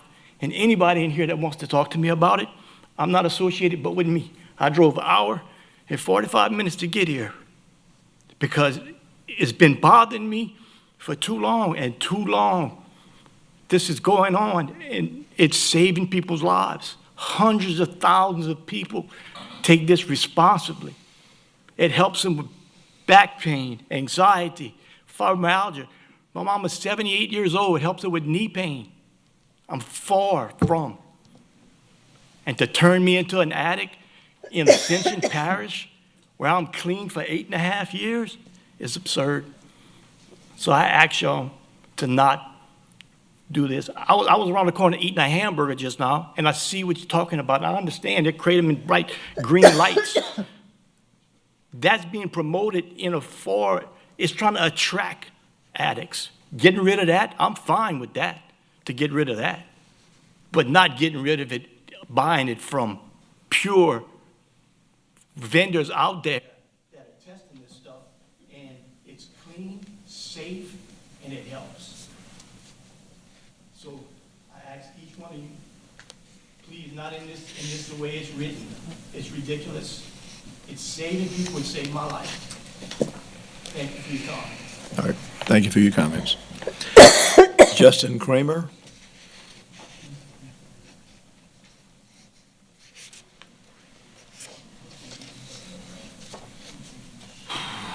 No, sir. I'm actually at the Lifehouse Recovery Center. I'm from Terrebonne Parish. I dealt with heroin, fentanyl. You know, I overdosed in February. I never actually seen a use for Kratom. I tried it a few times. It made my heart race, and it didn't help me get off of drugs. Period. Like going to rehab and counseling helped me get off of drugs. Not Kratom. That's just another addiction, just like Mojo was, just like bath salts, just another way for convenience stores to make money off of people, because it's all a mental thing. If you mentally tell yourself you need that every day, you will need that every day of your life.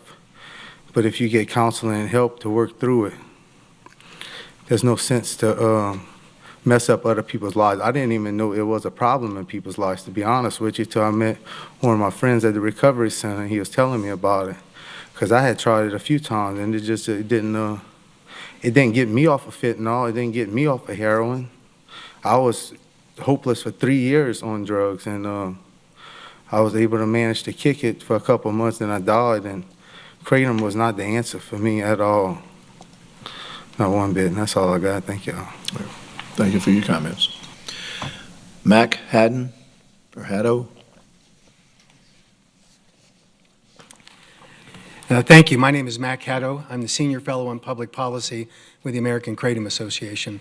I've come here from outside of Washington, D.C. and Virginia. 2 weeks ago, my colleague from California was pinged a little bit for being from California.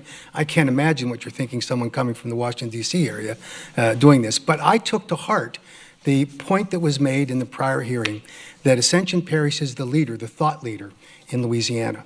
And by doing so and expanding, if you were to ban kratom, that obviously would have a negative impact on all kratom consumers in the state of Louisiana and ultimately throughout the country, some 15 million plus consumers that are relying upon kratom to help manage their health and well-being. There are lots of opinions about kratom, some of it driven by disinformation promoted by the U.S. Food and Drug Administration, some honestly held. I had a conversation with the deputy sheriff and identified some inaccurate information that is being relied upon about kratom that would benefit from a workshop or some examination of some of the things that are being discussed. Science should be the guide on all policies related to bans on substances. In 2016, under the Obama administration, the Drug Enforcement Administration told the FDA their application for scheduling kratom was insufficient. In 2018, under the Trump administration, the Assistant Secretary of Health, Dr. Joie, called it disappointingly poor evidence and data. In 2021, again, now under the Biden administration, the application to the Expert Committee on Drug Dependence with the UN Commission on Narcotic Drugs to ban kratom internationally was denied because of insufficient evidence. And today, Secretary Xavier Becerra, the Department of Health and Human Services, says there are significant knowledge gaps. We cannot proceed with a ban on kratom. The National Institute on Drug Abuse knows that there are benefits that come from the use of kratom. The U.S. Congress has reported the last 4 years. The state of Louisiana has denied a ban on kratom for the last 4 years as well. The problem is adulteration. We have to get this right. There are 7 states that have passed regulations on adulterated products. The National Conference of Black State Legislators uses it model legislation. 7 states, Utah, Georgia, Arizona, Nevada, Colorado, and Oklahoma, have all passed the Kratom Consumer Protection Act. You have the authority in this parish to do the same thing. You can regulate kratom effectively. Regulation says that you cannot have dangerous adulterants in the product. You have to have proper labeling and an age limitation. You have a document that I circulated, just published a week ago, that shows that kratom adulteration with hydrocodone and morphine, that's the problem that drives the kinds of descriptions of that you're hearing. I represent consumers, not the vendors. The vendors don't like the American Kratom Association. We don't have millions of dollars going into the pockets of any politician. We are here to help, and we want to help you, hopefully to regulate kratom in the effective way. Let's do the Kratom Consumer Protection Act in Ascension Parish. Thank you. All right, sir. Clayton Langlois.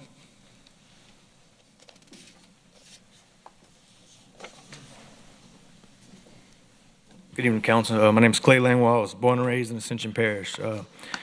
At the last meeting, I gave you all my testimony on my experience with kratom. I just want to get something straight. I'm not going to argue with anything.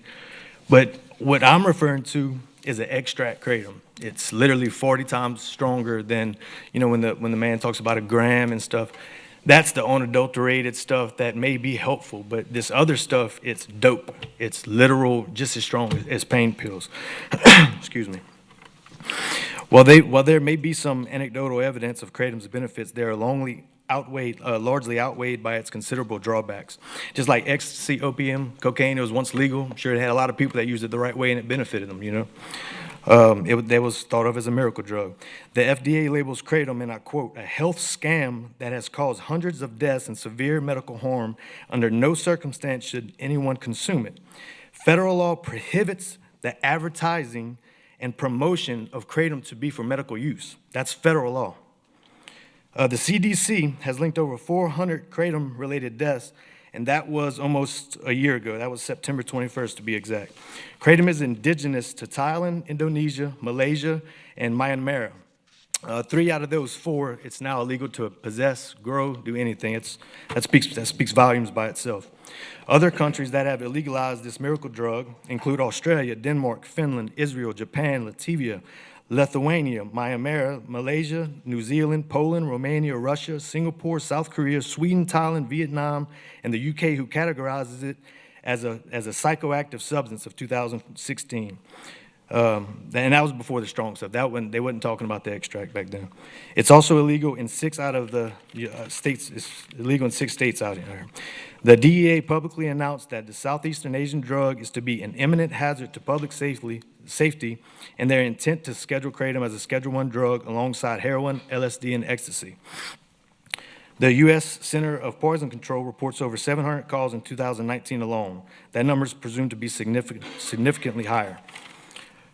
Members of the council, time's running out. Members of the council ask that you consider the facts and opinions of the FDC, the CDC, the DEA, the U.S. Poison Control, and not that of Kratom advocates and the AKA.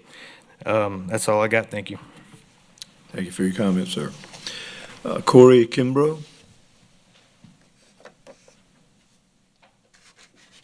He didn't put his.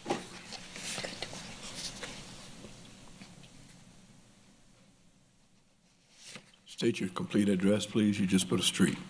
Okay, I'm Corey Kimbrough. I'm from 302 Beverly in Baton Rouge. I've been living in Baton Rouge for my entire life. I want to speak on behalf of my friend who couldn't be here today. She told me that Kratom is the one thing that provides the pain relief she needs to take care of her 2 children after suffering a severe back injury from an accident with an 18-wheeler.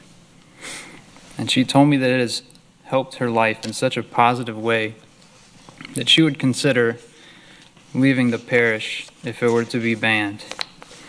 A lady at the last meeting said that people aren't using Kratom properly and therefore it should be banned, but I think this misses the step of making an effort to educate people and to put regulations in place. I think instead of rushing to ban Kratom, it needs a set of rules and standards that every vendor must follow. Any vendor that's not following the rules, throw their products out.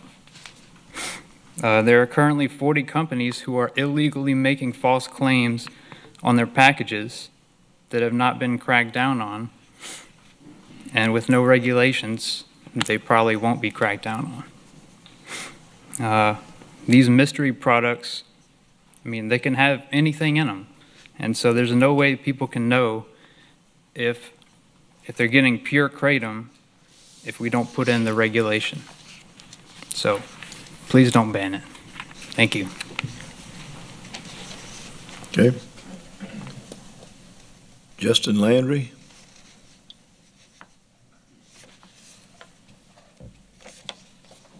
How y'all doing today? My name is Justin Landry. I was born and raised in Gonzales, Louisiana. I'm now the program director of the Lifehouse Men's Rehabilitation Program. We house 113 former drug addicts, people that have just need a second chance in life, many of whom are employed by Ascension Parish. What I've seen being with the Lifehouse for 5 years is the availability of Kratom in our parish has really made it hard for our men. We have a big problem with our men using Kratom for the sole purpose of getting high. They're not using it because they need it. I'm not here to argue the benefits of Kratom. I don't see what banning it in Ascension Parish, I don't see how that's a problem for these people that are not from Ascension Parish. The internet still exists. We don't want our residents to be, we don't want it to be so easy for our residents to have access to this until some kind of regulation comes into effect. It has no business in our gas stations. It has no business in these smoke shops. This is a substance that needs to be regulated. It's a natural substance, so is marijuana, so is psilocybin mushrooms, so is opium, so is salvia, let's see, peyote. We drug test for Kratom, meaning that there is a drug test for Kratom, meaning that it is a drug, meaning that it needs to be regulated. That's all I have to say. Thank you. Thank you for your comments, sir. Taylor Martin.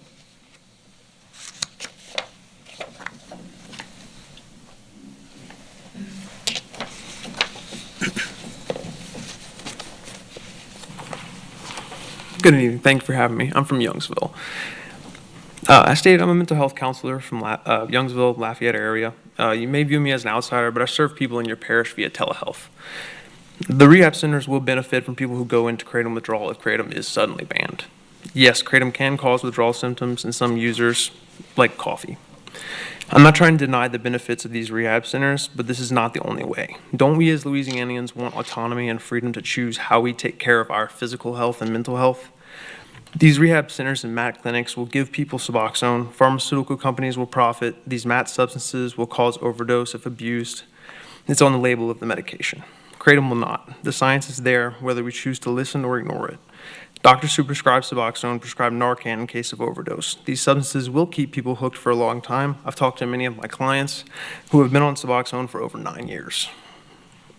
And then Suboxone saves lives. I'm not denying that, but so does Kratom, which is safer if it's not adulterated and a lot easier to taper off of when the individual is ready to do so. And like I said last time, we can't treat people if they're dead. And also, like I was speaking of the LD50 last time, it takes a lot of Kratom to have a 50% chance of dying. The demand for Kratom and other substances will never go away. Do we think the war on drugs is working? If we do, we're sadly mistaken. A Kratom black market will arise with powdered plant material laced with opioids like fentanyl, 2-MAP, calling it Kratom. In addition to that, people will go back to the streets and getting opioids because they don't have access to Kratom anymore because it was suddenly taken away. How many people do we think will die from this happening? And also, how many people do we think will check into a rehab center before they go on the street to go get more harmful opioids or more harmful substances that will, try to help them in any kind of way? Again, I'm not dismissing rehab centers. They're amazing, but we should have a choice in which route we take to heal. Individuals have to pause work, potentially go into debt, not contribute to society while in treatment, leave their families, and their whole life is turned upside down sometimes. Me and other mental health counselors who treat addiction will have to clean up this mess if Kratom is criminalized. I'm trying to work myself out of a job and for my clients to reach their goals and have a healthy lifestyle. And Kratom is helping them do this while we address the root cause of the issues of why they abuse substances. I understand grief, and I'm not dismissing it. I know what grief feels like. My mom, my uncle, and my grandpa all died in the same year when I was younger.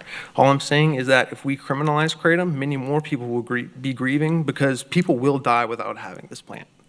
After taking this into consideration and reviewing the science, do we really care about our constituents and our citizens so much that we would ban a plant that's helpful for them?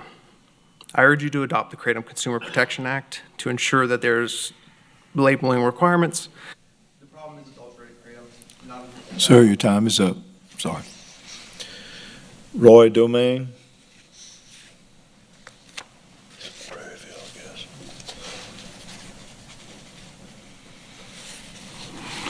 Good afternoon. Roy Domain, resident here in Gonzales since 1978. Thank you, Councilman and Madam Chair, for serving us. It's interesting how God creates something good, man takes something and taints it. It's just really horrible. You can hear the comments, Kratom's natural. Yeah, but what has man done in the processing of it? I'm standing here, I can tell you that CBD hemp oil was fantastic when I was going through chemo and addressing the nausea factor, okay? I needed it just for that. Don't need it. And it was pure, okay? We've got the opportunity to stand strong and keep greater harm from our citizens. There's so much to gain from the removal of a harmful substance. We've got greater health for everybody, greater income to the one who does not become affected, greater savings of time and income instead of expenses for rehab for those family members being associated with the issues, thus greater unity in the families. We realize some folks only want to see the good and desire to maintain the income stream, but at whose real costs? Is the income to some worth the real cost and loss to those who consume and become addicted that affect the lives of others in many negative ways? Many of us citizens are not aware of Kratom's effect. I'm really astounded as I've learned of this. I ask other people, you know what Kratom is? They say, yeah, we see those flyers. They think it's innocent, but it's the one that's been tainted. That's so convenient right now, which is the one that not to be sold, okay? The reality is there's a lot of real victims, and you're hearing the real truths here tonight. And we've learned about other states. We've learned about all this other stuff. I'm asking you, as a fellow citizen, to align yourself what's right in the eyes of God and remove what is now known to be tearing apart fellow citizens in our parish and across this country. I realize we can't control the country, but we can control what's being sold in Ascension Parish. So please help us live up to our name, Ascension, and help us help others rise above. In addition, I believe this precedent will echo to the surrounding parishes in our state and provide help and guidance to a lot more Americans. Thank you. Thank you, sir. Paul Scheck-Snyder.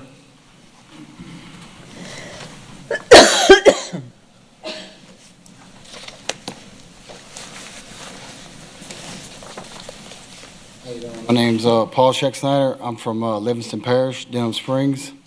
I don't have nothing written today. I just want to say that this ban, even though I don't live in Ascension Parish, it will affect me. I work at Honeywell in Geismar. I work at BASF in Geismar. I work all over. I work everywhere down River Road. And what the ordinance is saying, if y'all ban it, I can come here and get charged $500 fine, 6 months in prison. I got a 4-year-old and a 2-year-old. I can buy it in another parish, and then I come through here with this ban, and I go to jail. That's taken away from my family. That's absurd. All I hear is the regulation, the unadulterated Kratom. I buy Kratom from all these gas stations all over the place.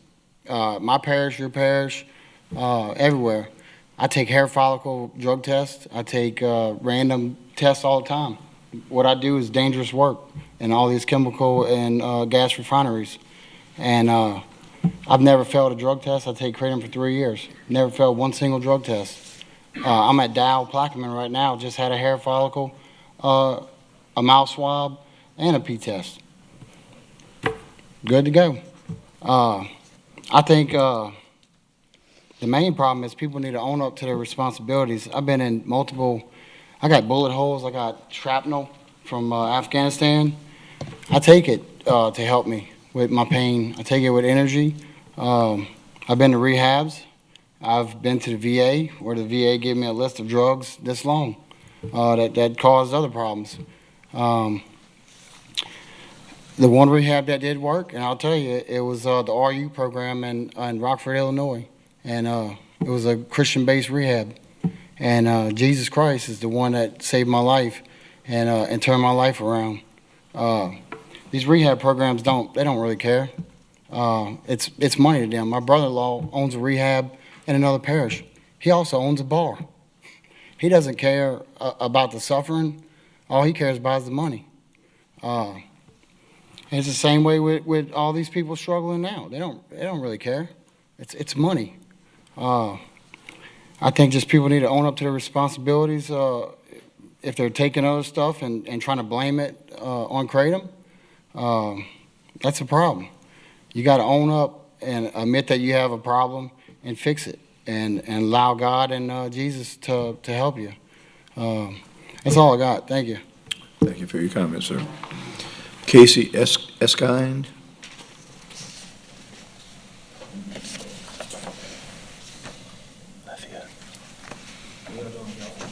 Hey, woman.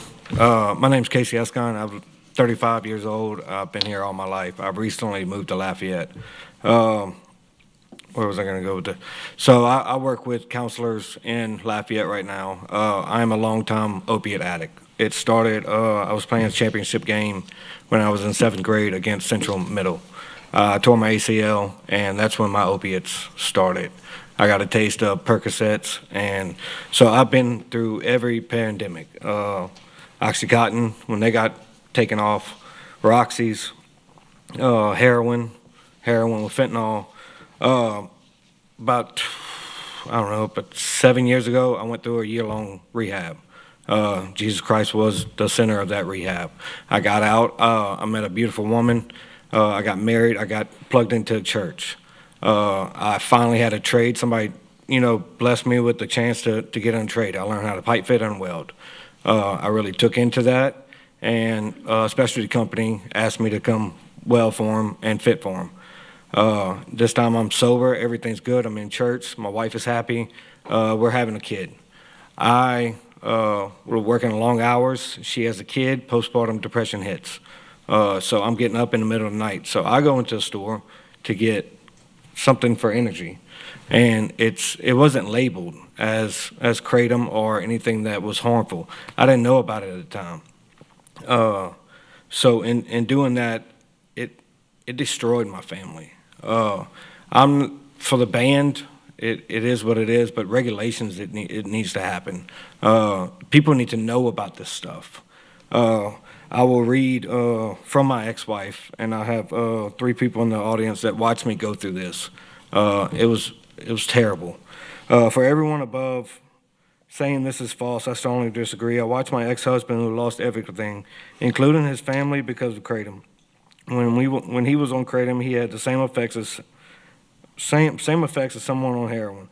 Whenever he detoxed worse than someone on heroin. He lost everything, was an addict, and could not function. His behavior was not normal and was obvious that he was using. He went to detox for Kratom. He went to rehab for Kratom, and he relapsed off Kratom because it was so readily available. You cannot tell me that the false when me and my daughter, 2-year-old daughter, went through hell because of Kratom. Also, he was drug tested and was negative for everything but Kratom.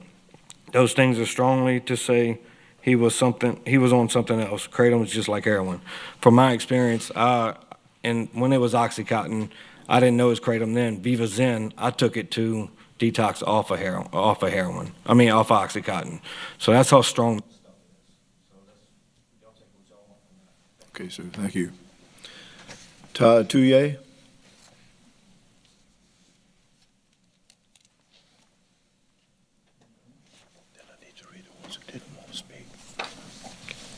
Good evening, Council. Todd Touye with the Sheriff's Office, 27 years, lifelong resident and servant of this parish, just as each of you are. I have been back and forth on this Kratom issue. I've been to 2 previous council meetings. I keep hearing follow the science, so that's exactly what I did. I reached out this past Friday and spoke with Dr. Christopher McCurdy. He has a master's degree in pharmacology. He studies medicine and future medicines. We got into the in-depth detailed conversation about Kratom. The only pure Kratom that is being referred to is the actual wet leaf that is picked directly from the tree in a third world country on the other side of the world. Within 48 hours of that leaf being picked, a natural process happens where of the 40 some odd alkaloids that's in this leaf, 7-hydroxymitrogenin develops. Mitrogenin is there prior to that. So the science that a lot they're referring to comes back to that, is what they've seen in these other countries. According to Dr. McCurdy, the only science in the United States of study date for Kratom as of now is on lab mice, animals, not humans. He stressed that the medications that they're testing on mice is not safe for humans.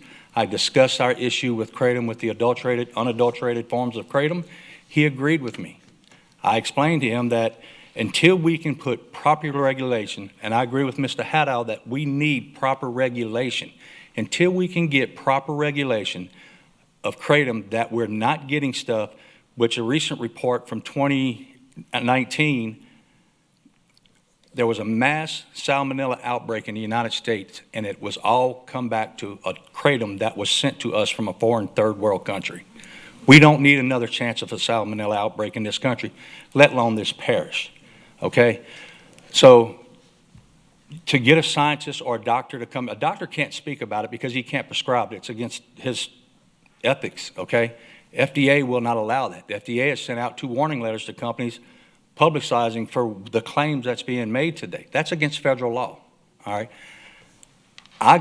Until we can get some kind of proper regulation which holds the vendors accountable for this, we need to take this off the shelves in Ascension Parish. That way, when the proper regulation comes in place, then we have teeth to go after these vendors to restrict them from being able to do this, okay? I thank y'all for y'all time. I appreciate every one of y'all. I've met and know most of y'all, especially Mr. Turner. He's a great man. So thank y'all for y'all time. Y'all have a blessed night. Oh, and Sheriff Weber does agree on this. Okay. I have some people who were signed cards but said they did not wish to speak. Megan Padron, Ted Martin, Keith Hunter. They were opposed Those in favor, Barry Crampton, Kim Domain, Kim Touye, Kathy Evanston, Aaron Stanchfield, Della Clark, and Cindy Sturmer. That concludes the presentations. Any other comments from any council member? Motion to close public hearing. Motion to close by Councilwoman Cazzo. I'll make a motion to open discussion. Second. Yeah, I'll make a motion to move the ordinance and to open discussion. Okay, you got a motion to move the ordinance. Second by Councilman Mason. Comments? Yes, just a few things. Like a lot of people, until, I don't know, 5-6 weeks ago, I had no idea what Kratom was. I had never heard of it until I seen it on one of our strategic planning agendas. I will tell you that I don't think it's very well executed on our part. I've never heard of this. I'm sitting up here and I'm listening to emotional real life stories, good and bad. You know, we haven't had a single medical testimony from, you know, a doctor, anybody in the field, which I think is just crazy. You know, if you're going to put this on agenda, you're going to bring this front and center. And so, you know, for the last 6 weeks, I've relied on Google, you know, and I can tell you that, you know, the Mayo Clinic, NIDA, and the FDA, you know, all have huge concerns about this. And I've looked up adulterated and unadulterated as far as, and it seems like on the 7 states that were mentioned and whatnot, they kind of, you know, banned the adulterated version of it and all this other stuff. But I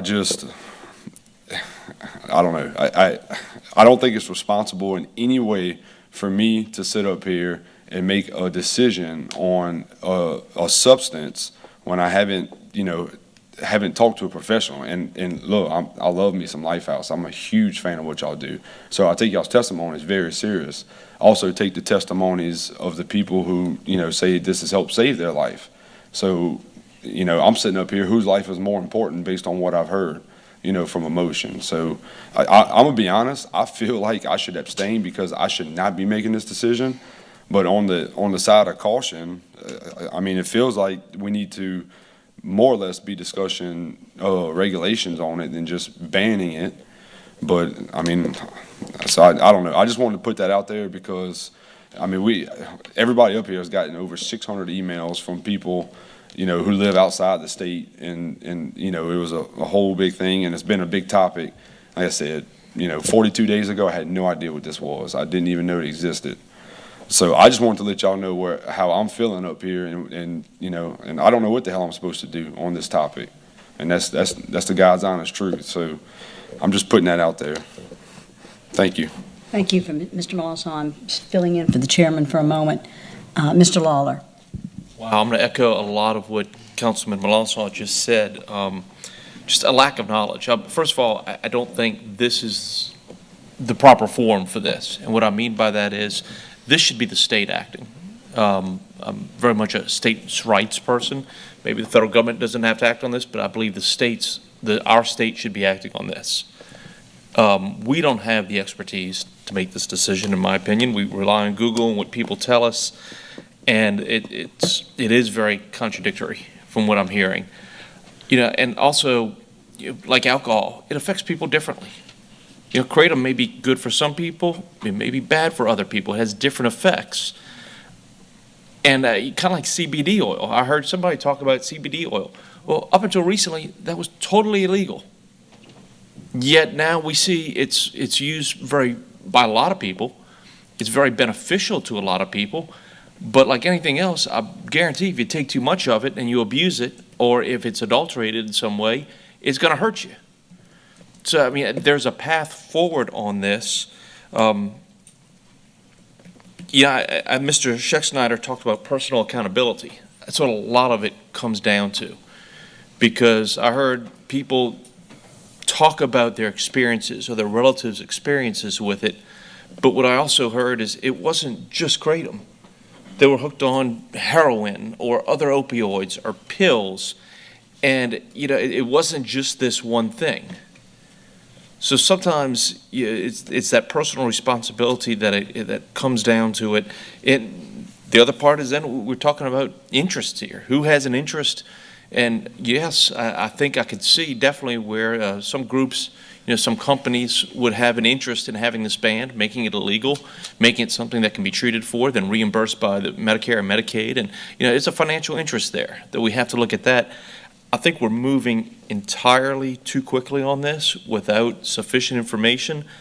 Let me also say, I'm trying to pull it up right now, I had it right in front of me. I really do not like the fact that according to what our law is going to be, it shall be illegal for any person to sell, purchase, consume, or possess kratom. There's a little more in there. Because one of my major concerns, and I forget which gentleman said it, may have been Mr. Scheck-Snyder again, but this is not going to be illegal in East Baton Rouge Parish, Assumption Parish, anywhere else. It's only going to be illegal here. So we could have somebody driving through town and they have something that is completely legal somewhere else, and boom, we're going to have them arrested. We're going to throw them in jail. Our legal system can't handle that. Travis is smiling because he's thinking, oh, defense work. I know how he thinks. But the suits ain't free. Exactly, those suits ain't free. But it's going to create a situation where we are the only parish in the state where somebody could be driving through on vacation or coming to a festival at Lamar-Dixon. We're going to have people getting arrested. It was, I don't know if anybody listens to the Grateful Dead, but they had a whole song about getting arrested in the French Quarter. They didn't like doing that. And I don't think we're on the right path here. I think this is something that our state legislature has to account for. This should not be a parish-by-parish web puzzle of things that are legal in some parishes, things that are not illegal in others. This is something that the state should be handled. I would much prefer to see that first of all, I can't support making it illegal to possess in the parish when we could have somebody that could, up in Prairieville, they could drive right across the road, go to that gas station across from Home Depot, buy it in East Baton Rouge Parish, go back home and get arrested. I just don't think that's a good idea. I don't think that's good for the citizens of our parish or the citizens of other parishes. Once again, I've heard some people talk about it being beneficial, and I've looked at the laws in Utah, I've looked at the laws in Georgia. They do have some regulations. Frankly, I think the law in Georgia, the more I looked into it, it was a little too loose. This is something that I won't make a motion yet, but I'd really like us to consider thinking about this a little bit more, writing this better, because I can't support the way it's written right now. The language in here is not proper. Then there's also, finally, the slippery slope. Right now we're saying, hey, we're going to ban kratom because it can kill some people. Well, from my research, vaping has killed more people than kratom. Is Ascension Parish going to ban that next? We have drunk drivers all the time getting into accidents, killing people. Is Ascension Parish going, well, I know it's illegal. And that's funny. It is, it's not funny, but, are we going to ban alcohol in Ascension Parish? And you shouldn't be drinking and driving, but it's illegal. Simply making it illegal in Ascension Parish isn't going to stop a single person from getting it. I don't see what we're going to be doing here other than pushing tax dollars out of the parish. We're not solving anything there. So what I'd like to see is that we really think about this a little bit harder and make a better decision on it. Okay. Parish President. Yeah, so sitting through testimony by a lot of our residents here, and well as people out of the parish, several things concern me, and I'm going to touch on a few. I don't think anybody from Lifehouse is profiting a single dime or any reason other than they care about people in this parish, and that's why they came here and spent their valuable time to come here and explain the experiences of the people that come through their program, because they are experts at recovery, not us. And we support Lifehouse, and I value their opinion. And when someone tells me that they have used it and the kids are standing outside the stores and they're getting them to go in and buy it so that they can get it, and we don't know if this is adultery, we don't know if it's I believe we should, I support the ban until it's regulated by the state or federal government. That's just how I feel, just like the miracle drug of opioids, right? When that's all I heard when the opioids first came out. And the Oxycontin, this is the miracle drug. And I watched so many people suffer and die. I can't not be supportive of this if it saves one life and it saves the running of a family, kids, marriage. And I don't mind stepping out as Ascension Parish to be the leader of anything. That is what we are about here. And so until it's regulated, because obviously it is a very powerful drug, listening to the people that benefit from it is how powerful it affects their life. And if it's that powerful, maybe there should be a prescription. Maybe it shouldn't be so easy to get at a gas station.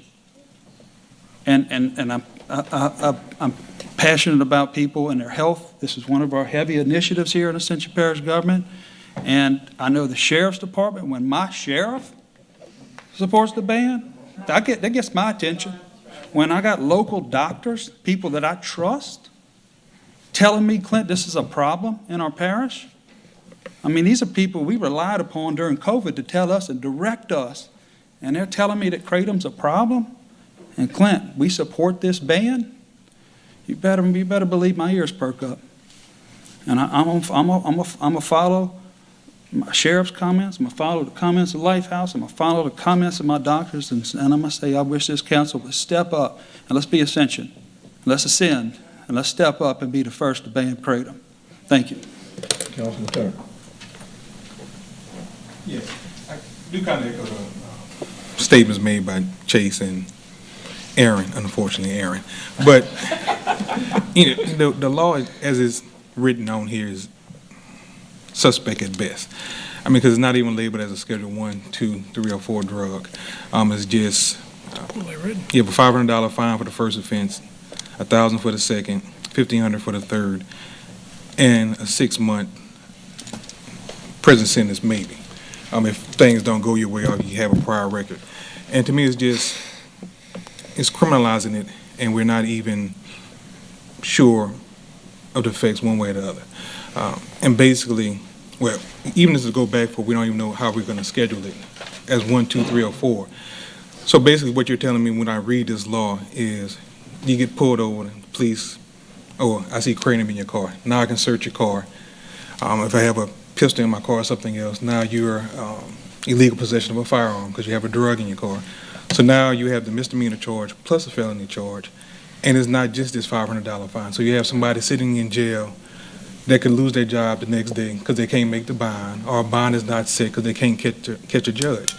And so I just think before we do something of this nature, we need to have better knowledge of the effects of this drug and a better written law. Because I'm in the court system every day, and I know how this is going to be used. Police officer pulls you over. If it's on I'm assuming it comes in a package that says Kratom or whatever it says. So if you have it in your car, they're going to use that as an excuse to search your car. Bottom line, because it happens every day. You know, I smell weed, so I'm searching your car. Or I see a gun, so I need to search your car. And you have to weigh a person's liberties versus the public safety. And right now, you're taking a person's individual rights away in greater cause for, I guess, let's say, the public safety right now. It's just, this law needs to be reworked, and I think we need to table it for now and get some actual medical experts in here to at least let us know what the positive and negative effects of this drug is. Because right now we're just basically going off emotion. It came up in strategic planning, and we have, 9 councilmen here tonight, and I'm pretty sure none of us even knew what Kratom was before Joe brought it up as strategic planning. So if it was such a big deal, why did none of us hear about it until it got brought up as strategic planning? So that goes to my issue as far as this law, because we don't even label it as a misdemeanor. I mean, the sentence on here makes it a misdemeanor, but we're not. The law is just not written well. It's a horribly written law, and to pass it tonight would be irresponsible on our part. Councilman Mason. Thank you, Mr. Chair. I agree with the sentiment that we've got going on up here right now. I will say the one thing, though, that I've noticed is not a single Ascension Parish resident has come out in support of Kratom. In the 2 hearings that we've had and the Strategic Planning Committee meeting that I was also at. So this is the 3rd time that I've discussed this. And all I know from what we've gathered and the 3 meetings that I've been on this now is there may be this beautiful, pure, unadulterated version of Kratom that exists somewhere. But the stuff that they're selling at the gas stations is obviously not it. And that's my concern. That's my issue. I think that our job is to protect the people from the stuff that's hurting and killing them. And that's obviously what is going on at the gas stations. And I went to 4 today just to see how easy it was. And there was signs in front of 2 of them on my way here tonight. Big banner signs, and then one was lit up. And you're right, Travis and Chase and Aaron, we don't know what Kratom is. We didn't know before that Strategic Planning Committee meeting. So we would think that it's okay to take. But apparently that stuff that they're selling in the gas station is not okay to take. And that's why I agree with the ban until some kind of a regulation comes down from the state level, like so many of us have said tonight. I mean, we can obviously revisit it then. And if we can get some regulatory, I don't want to not ban it or do the regulation of it and then have to stress our sheriff's office on trying to figure out what's coming in and what's coming out, what's going in and out of the parish and what's being sold to our citizens. That's my concern. So I just say we go ahead and we can alter the language. I'm okay with altering the language. I agree that there is some inconsistencies in the language, and I'll support that. But as long as we have a ban to get it out of these gas stations as soon as possible, I'm for it. Thank you. Councilman Wagerspack. Yeah, so I agree with a lot of statements made tonight. For me, the lack of information is the concerning part for me. If the pure form is so safe and it's helping all these people, why is AKA not helping us regulate it? Why are they not bringing the regulation in front of it? No, you're not stopping it from coming in the country. You know, it's in gas stations, it's getting here.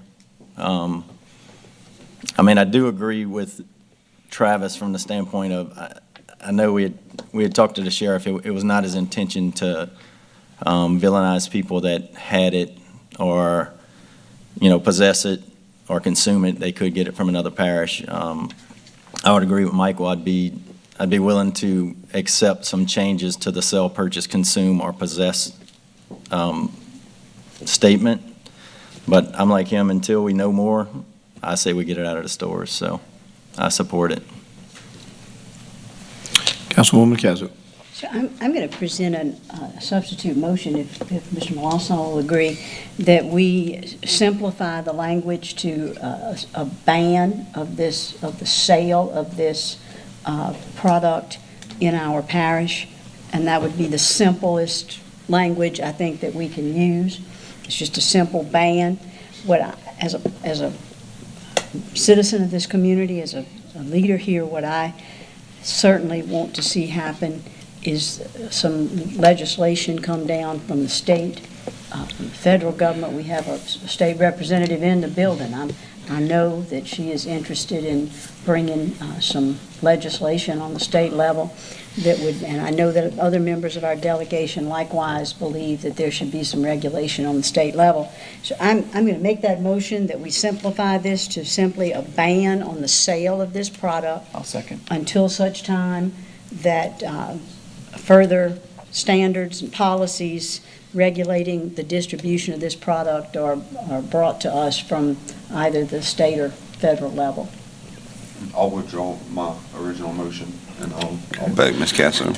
Okay. Councilman Lawler. Can I add something? Oh, say, go ahead. Thank you.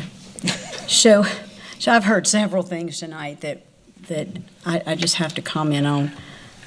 I see it as a responsibility to protect our citizens. We really must do that. I heard about the use of this in our chemical corridor, in our oil and gas sector.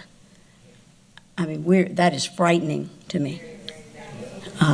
You know, we spend a lot of time trying to protect people from accidents. And so I'm going to certainly let you know that it's frightening to me. It should be frightening, in my opinion, to everybody, that people are using this stuff and going into a chemical plant. Or, I mean, I'm a product of copolymer and my mother worked for decades at Ciba-Geigy. Most of us have managed to work our way out of the farm economy as a result of our chemical sector. And we know that they don't want people whose minds are altered in the plant. So I'm hoping that we can bring some attention to this in the chemical sector. I don't want anybody on it driving through my parish. It's bad enough that we have to have people who are drunk. It's bad enough. We don't need a whole lot more people we got a chance of getting hit by. So I just see it as a responsibility to protect the citizens until the powers that ought to be can regulate this, set standards, set policies, and then we'll know exactly what to do in Ascension Parish. So, thank you. Councilman Lawler. Yes, I was just confirming something, because I talked to the sheriff on this, and I think he very much supports the banning of selling this. The banning of possessing and consumption is a whole different ballpark, a whole different enforcement ballpark, which could really strain the sheriff's office. So yeah, I completely support what Councilwoman Cazzo has proposed. What I'd like to do, I don't practice criminal law, but Travis, you do. Would you give any recommendations as to any other revisions? If we accept that we're going to make it illegal for a person to sell, what about the rest of this law? Would you have any recommendations? I'll put you on the spot. I mean, And you did, Aaron. I know that. I know. So if I understand what Councilman Castle said, it was just going to ban the stores from selling it. Correct. In this parish. That's all we can do. I don't care. At this point, I don't have a question about whether somebody ought to legally be able to consume it if they purchased it somewhere else. I don't want to fight that battle today. I think we can, the major battle we have is whether this is being sold in our gas stations, in our smoke shops, totally unregulated. So I'm hoping that we can ban a product that is unregulated in the market, and we can deal with the consumption issue at a later date when there's more information for all of us to be, and you, sir, to be able to help us to understand the impact. I spoke to our judges as well. And Judge Vertigat is certainly interested in seeing a ban. I don't mean to be quoting him, but he said he would like to wait and see this happen on the state level as far as consumption and possession. So, not to lawyer it, but could you say you're going to ban Kratom? So, a creative lawyer like Aaron may ask, what exactly would be considered Kratom? Is there a certain percentage that the pill or the powder needs to contain of pure Kratom before it's even considered Kratom? Because it's 40% Kratom, 60% something else. Is it technically Kratom at that point? So you're going to have to define exactly what Kratom is, because worst case scenario, if you're going to ban it and somebody comes to me and it's not 100% pure Kratom, if it's 99.9, I'm going to argue that it's not Kratom, it's a hybrid. And so is that technically banned under the ordinance saying you're banning the sale of Kratom? I'm willing to modify my motion to make it, if it's got any Kratom in it at all. Any. All Kratom. Yes. If they're calling it Kratom, if it walks like a duck, if it quacks like a duck, it's a duck. If they're calling it Kratom, if it's got Kratom in it, it's Kratom.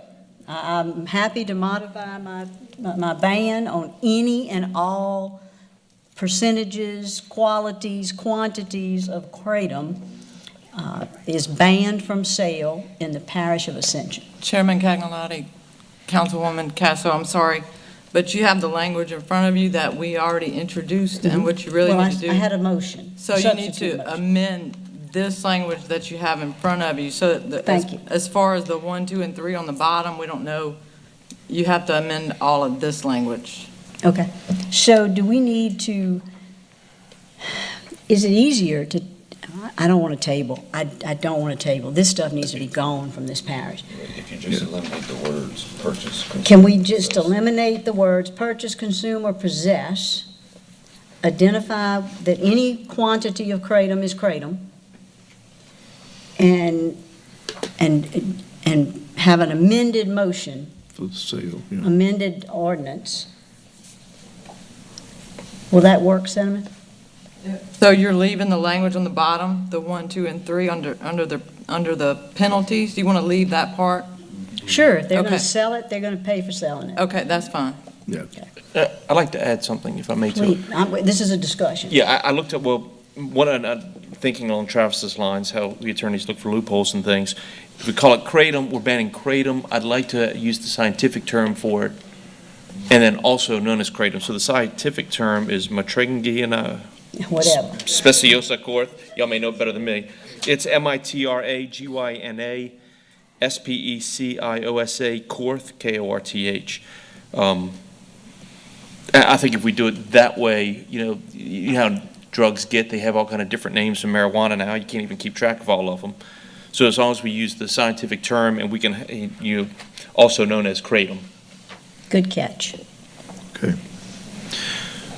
If, Councilman Malonzo.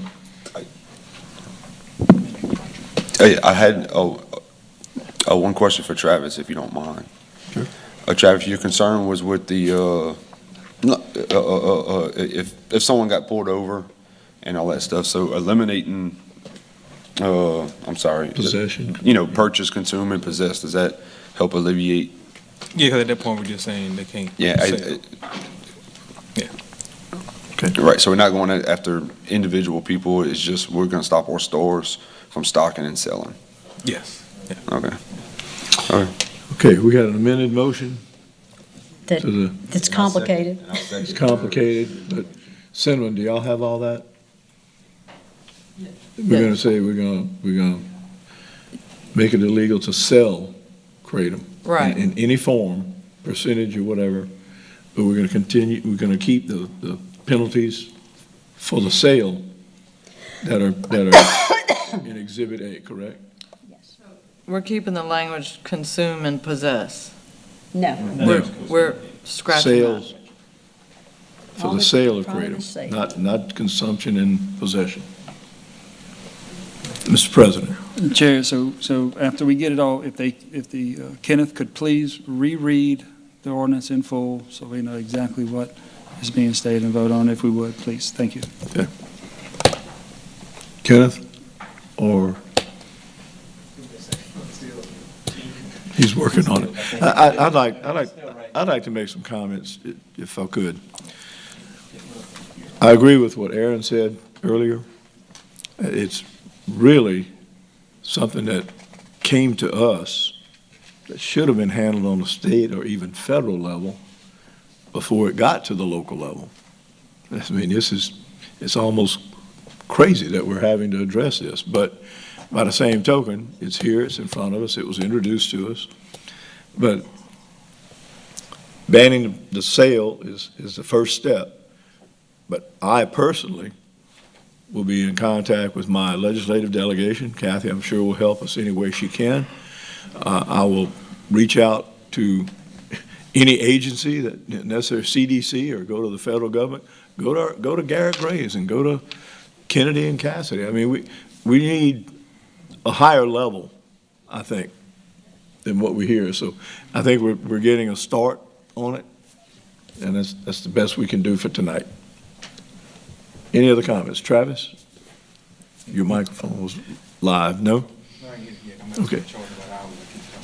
Councilman Lawler.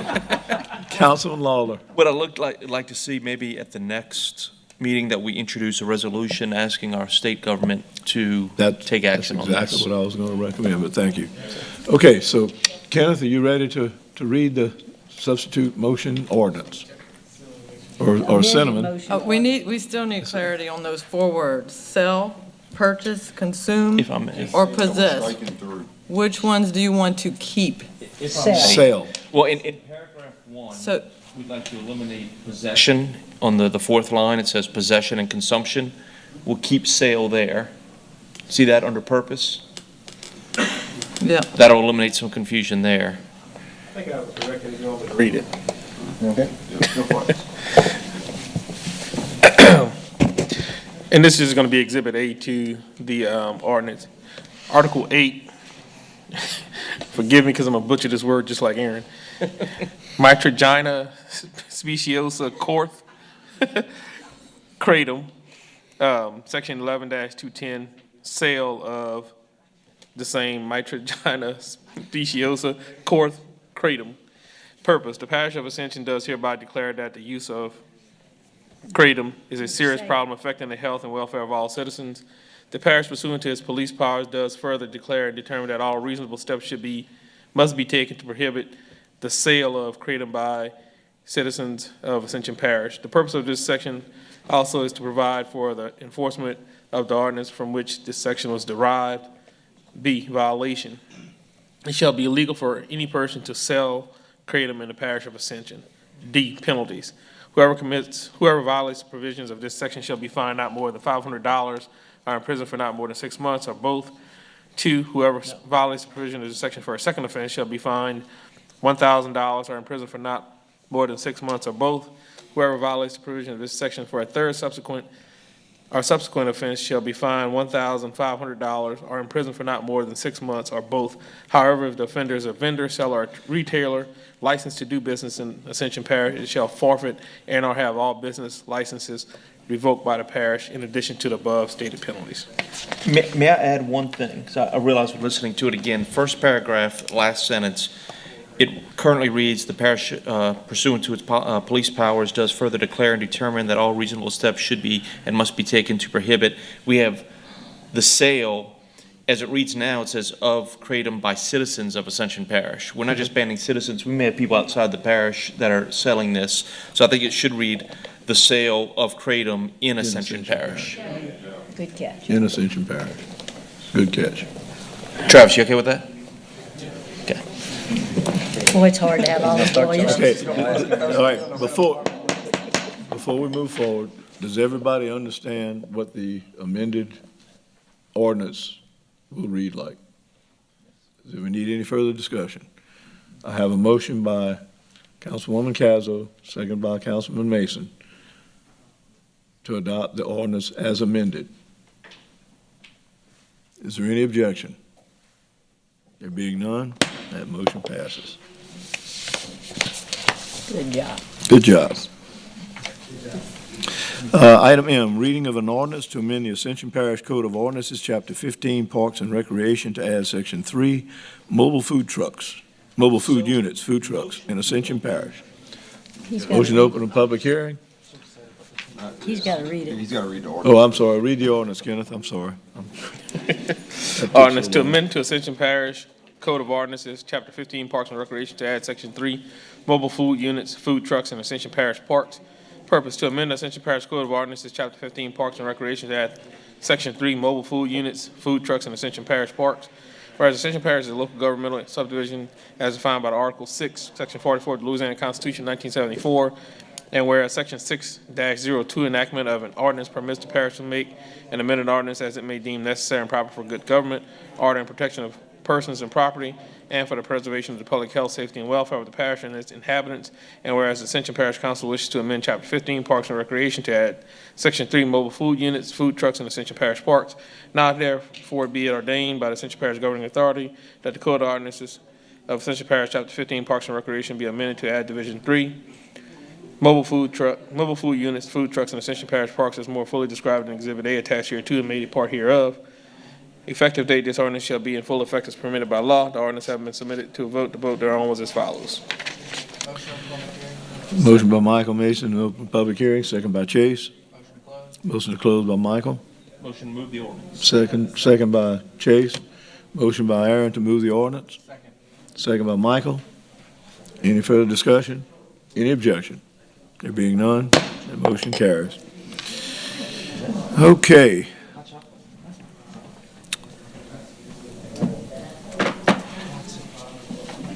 Item P, reading of an ordinance to create a road infrastructure district or ID designated as Parish of Ascension Road Infrastructure District number IDD 2022-01, Windermere Crossing pursuant to the Ascension Parish Unified Land Development Code, LDC Appendix 4, Subdivision Regulations, Section 17-4011, approval of final plat, Procedure F, Infrastructure Development District, required by ordinance adopted January 17, 2019. Kenneth, please read the ordinance.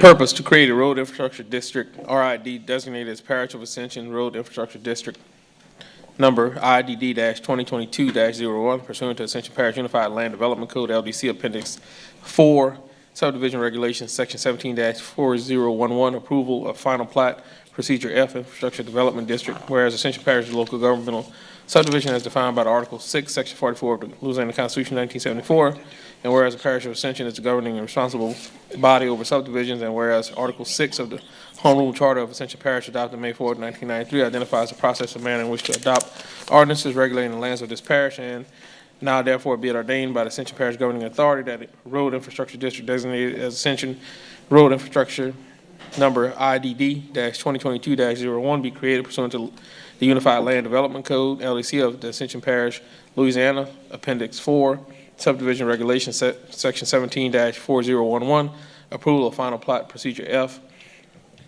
Infrastructure Development District with the boundaries of the Road Infrastructure District, RID, defined as and made a part hereof, part of the subdivision of Ascension Parish named Windermere Crossing Subdivision, that's more fully described in Exhibit A petition, and Exhibit 2 create an Ascension Parish Road Infrastructure District attached here to and made a part hereof. Severability, in the event that any portion of this ordinance is ever held invalid or unconstitutional for any reason by any court of competent jurisdiction over it, such portion shall be deemed a separate, distinct, and independent provision and shall not affect the validity of the remaining portions of the ordinance.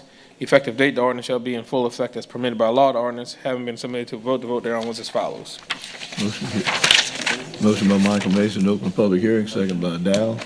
Motion to close. Second by Dow. Motion to close by Dow, second by Chase. Motion to move the ordinance. Motion to move the ordinance by Chase. Second. Second by Dow. Any objections?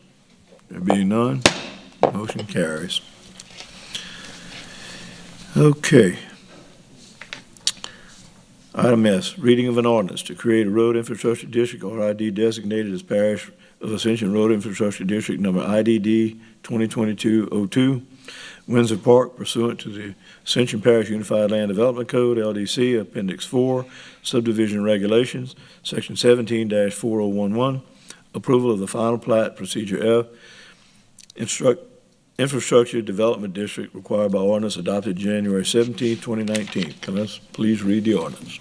Purpose, to create a road infrastructure district, RID, designated as Parish of Ascension Road Infrastructure District, number IDD 2022-02, pursuant to the Ascension Parish Unified Land Development Code, LDC, Appendix 4, Subdivision Regulations, Section 17-4011, approval of final plat, Procedure F, Infrastructure Development District, whereas Ascension Parish is a local governmental subdivision as defined by the Article 6, Section 44 of the Louisiana Constitution of 1974, and whereas the Parish of Ascension is the governing and responsible body over subdivisions, and whereas Article 6 of the Home Rule Charter of Ascension Parish adopted May 4, 1993 identifies the process and manner in which to adopt ordinances regulating the lands of this parish, and now therefore be it ordained by the Ascension Parish Governing Authority that a road infrastructure district designated Ascension Road Infrastructure number IDD 2022-02 be created pursuant to the Unified Land Development Code, LDC of the Ascension Parish, Louisiana, Appendix 4, Subdivision Regulations, Section 17-4011, approval of final plat, Procedure F, Infrastructure Development District with the boundaries of the Road Infrastructure District, RID, defined as and made a part of the subdivision of Ascension Parish named Windsor Park Subdivision is more fully described in Exhibit A petition and Exhibit to create an Ascension Parish Road Infrastructure District attached here to and made a part hereof. Severability, in the event that any portion of this ordinance ever held invalid or unconstitutional for any reason by any court of competent jurisdiction over it, such portion shall be deemed a separate, distinct, and independent provision and shall not affect the validity of the remaining portion of the ordinance. Effective date, this ordinance shall be in full effect as permitted by law. This ordinance having been submitted to a vote, the vote thereon was as follows. Entertain a motion to open a public hearing. So moved. Motion by Councilwoman Cazzo, second by Michael Mason. Motion to close the public hearing. Second. Motion by Michael, second by Terry. Motion to move the ordinance. Motion to move the ordinance by Chase, second by Dow. Any objection? There being none, the motion carries. Where are we? V, reading of an ordinance to amend the Ascension Parish Code of Ordinances, Chapter 19, Roads, Bridges, and Other Public Ways, Article 2, Road Lighting District, Section 19-20, Road Lighting District Number 1, to clarify the legal boundary description and expand the boundary to encompass the adjacent area. Kenneth, please read the ordinance. To amend the Ascension Parish Code of Ordinances, Chapter 19, Roads, Bridges, and Other Public Ways, Article 2, Road Lighting District, Section 19-20, Road Lighting District Number 1, to clarify the legal boundary description and expand the boundary to encompass an adjacent area. Whereas the Ascension Parish is a local government subdivision as defined by Article 6, Section 44 of the Louisiana Constitution of 1974, and whereas Ascension Parish is a governing and responsible body over roads, bridges, and other public ways, and whereas Lighting District Number 1 was originally created by Ordinance of 10/2/1951, then amended by Ordinance of 6/7/1990, and whereas Ascension Parish desires to clarify the legal description for Lighting District Number 1 to use landmarks as boundaries and expand the boundary to encompass an adjacent area not currently containing registered voters. Now therefore be it ordained by the Ascension Parish Governing Authority that the Code of Ordinances of Ascension Parish, Chapter 19, Roads, Bridges, and Other Public Ways, Article 2, Road Lighting District, Section 19-20, Road Lighting District Number 1 be amended as more fully described in Exhibit A, attached here to and made a part hereof, severability. If in any part of this of the revised changes ever found to be unconstitutional, illegal, void, or unenforceable by any court of this jurisdiction, all other sections, sentences, clauses, phrases, and words of the document shall stand in full effect and not affect the validity of the ordinance. Effective date, this ordinance shall be in full effect as permitted by law. The ordinance having been submitted to a vote, the vote thereon was as follows. Motion to entertain a motion. Motion by Michael to open a public hearing. Second. Second by Terry. Motion to close by Michael. Second by Terry. Motion to move the ordinance. Motion to move the ordinance by Chase, second by Coach. Any objection? There being none, motion carries. Item Y, reading of an ordinance to amend the Ascension Parish Code of Ordinances, Chapter 19, Roads, Bridges, and Other Public Ways, Article 2, Road Lighting District, Section 19-21, Road Lighting District Number 2, to clarify the legal boundary description to encompass an adjacent area. Please read the ordinance. Purpose, to amend the Ascension Parish Code of Ordinances, Chapter 19, Roads, Bridges, and Other Public Ways, Article 2, Road Lighting District, Section 19-21, Road Lighting District Number 2, to clarify the legal boundary description to expand the boundary to encompass an adjacent area. Whereas Ascension Parish is a local governmental subdivision as defined by Article 6, Section 44 of the Louisiana Constitution of 1974, and whereas Ascension Parish is the governing and responsible body over roads, bridges, and other public ways, and whereas Lighting District Number 2 was originally created by Ordinance of 9/2/1952, and whereas Ascension Parish desires to clarify the legal description for Lighting District Number 2 to use landmarks as boundaries and expand the boundary to encompass an adjacent area not currently containing registered voters. Now therefore be it ordained by the Ascension Parish Governing Authority that the Code of Ordinances of Ascension Parish, Chapter 19, Roads, Bridges, and Other Public Ways, Article 2, Road Lighting District, Section 19-21, Road Lighting District Number 2, be amended as more fully described in Exhibit A attached here to and made a part hereof. Severability in any part of the revised changes ever found to be unconstitutional, illegal, void, or unenforceable by any court of this jurisdiction. All other sections, sentences, clauses, phrases, and words of the document shall stand in full effect and not affect the validity of the ordinance. Effective date, this ordinance shall be in full effect as permitted by law. This ordinance having been submitted to a vote, the vote thereon was as follows. Entertain a motion. Motion to open a public hearing by Dempsey, second by Chase. Motion to close. Motion to close by Chase, second by Michael. Motion to move the ordinance. Motion to move the ordinance by Chase, second by Coach. Second the ordinance? Second. Move the ordinance. Any objections? There being none, motion carries. Motion by Michael to go into executive session. Second. Second by Terry.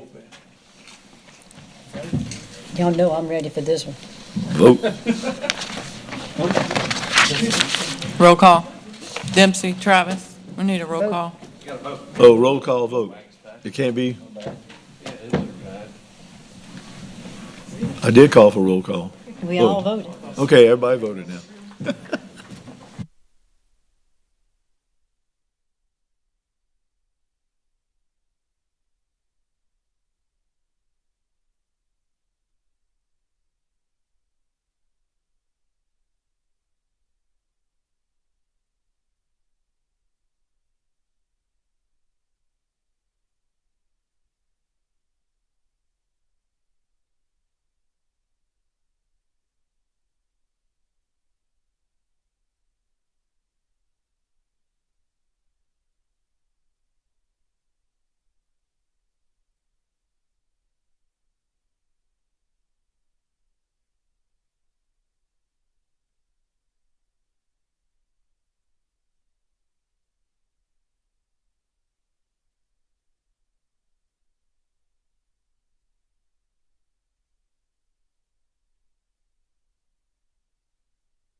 Waiting on a couple more. Terry and Chase and Dow. I'll make that.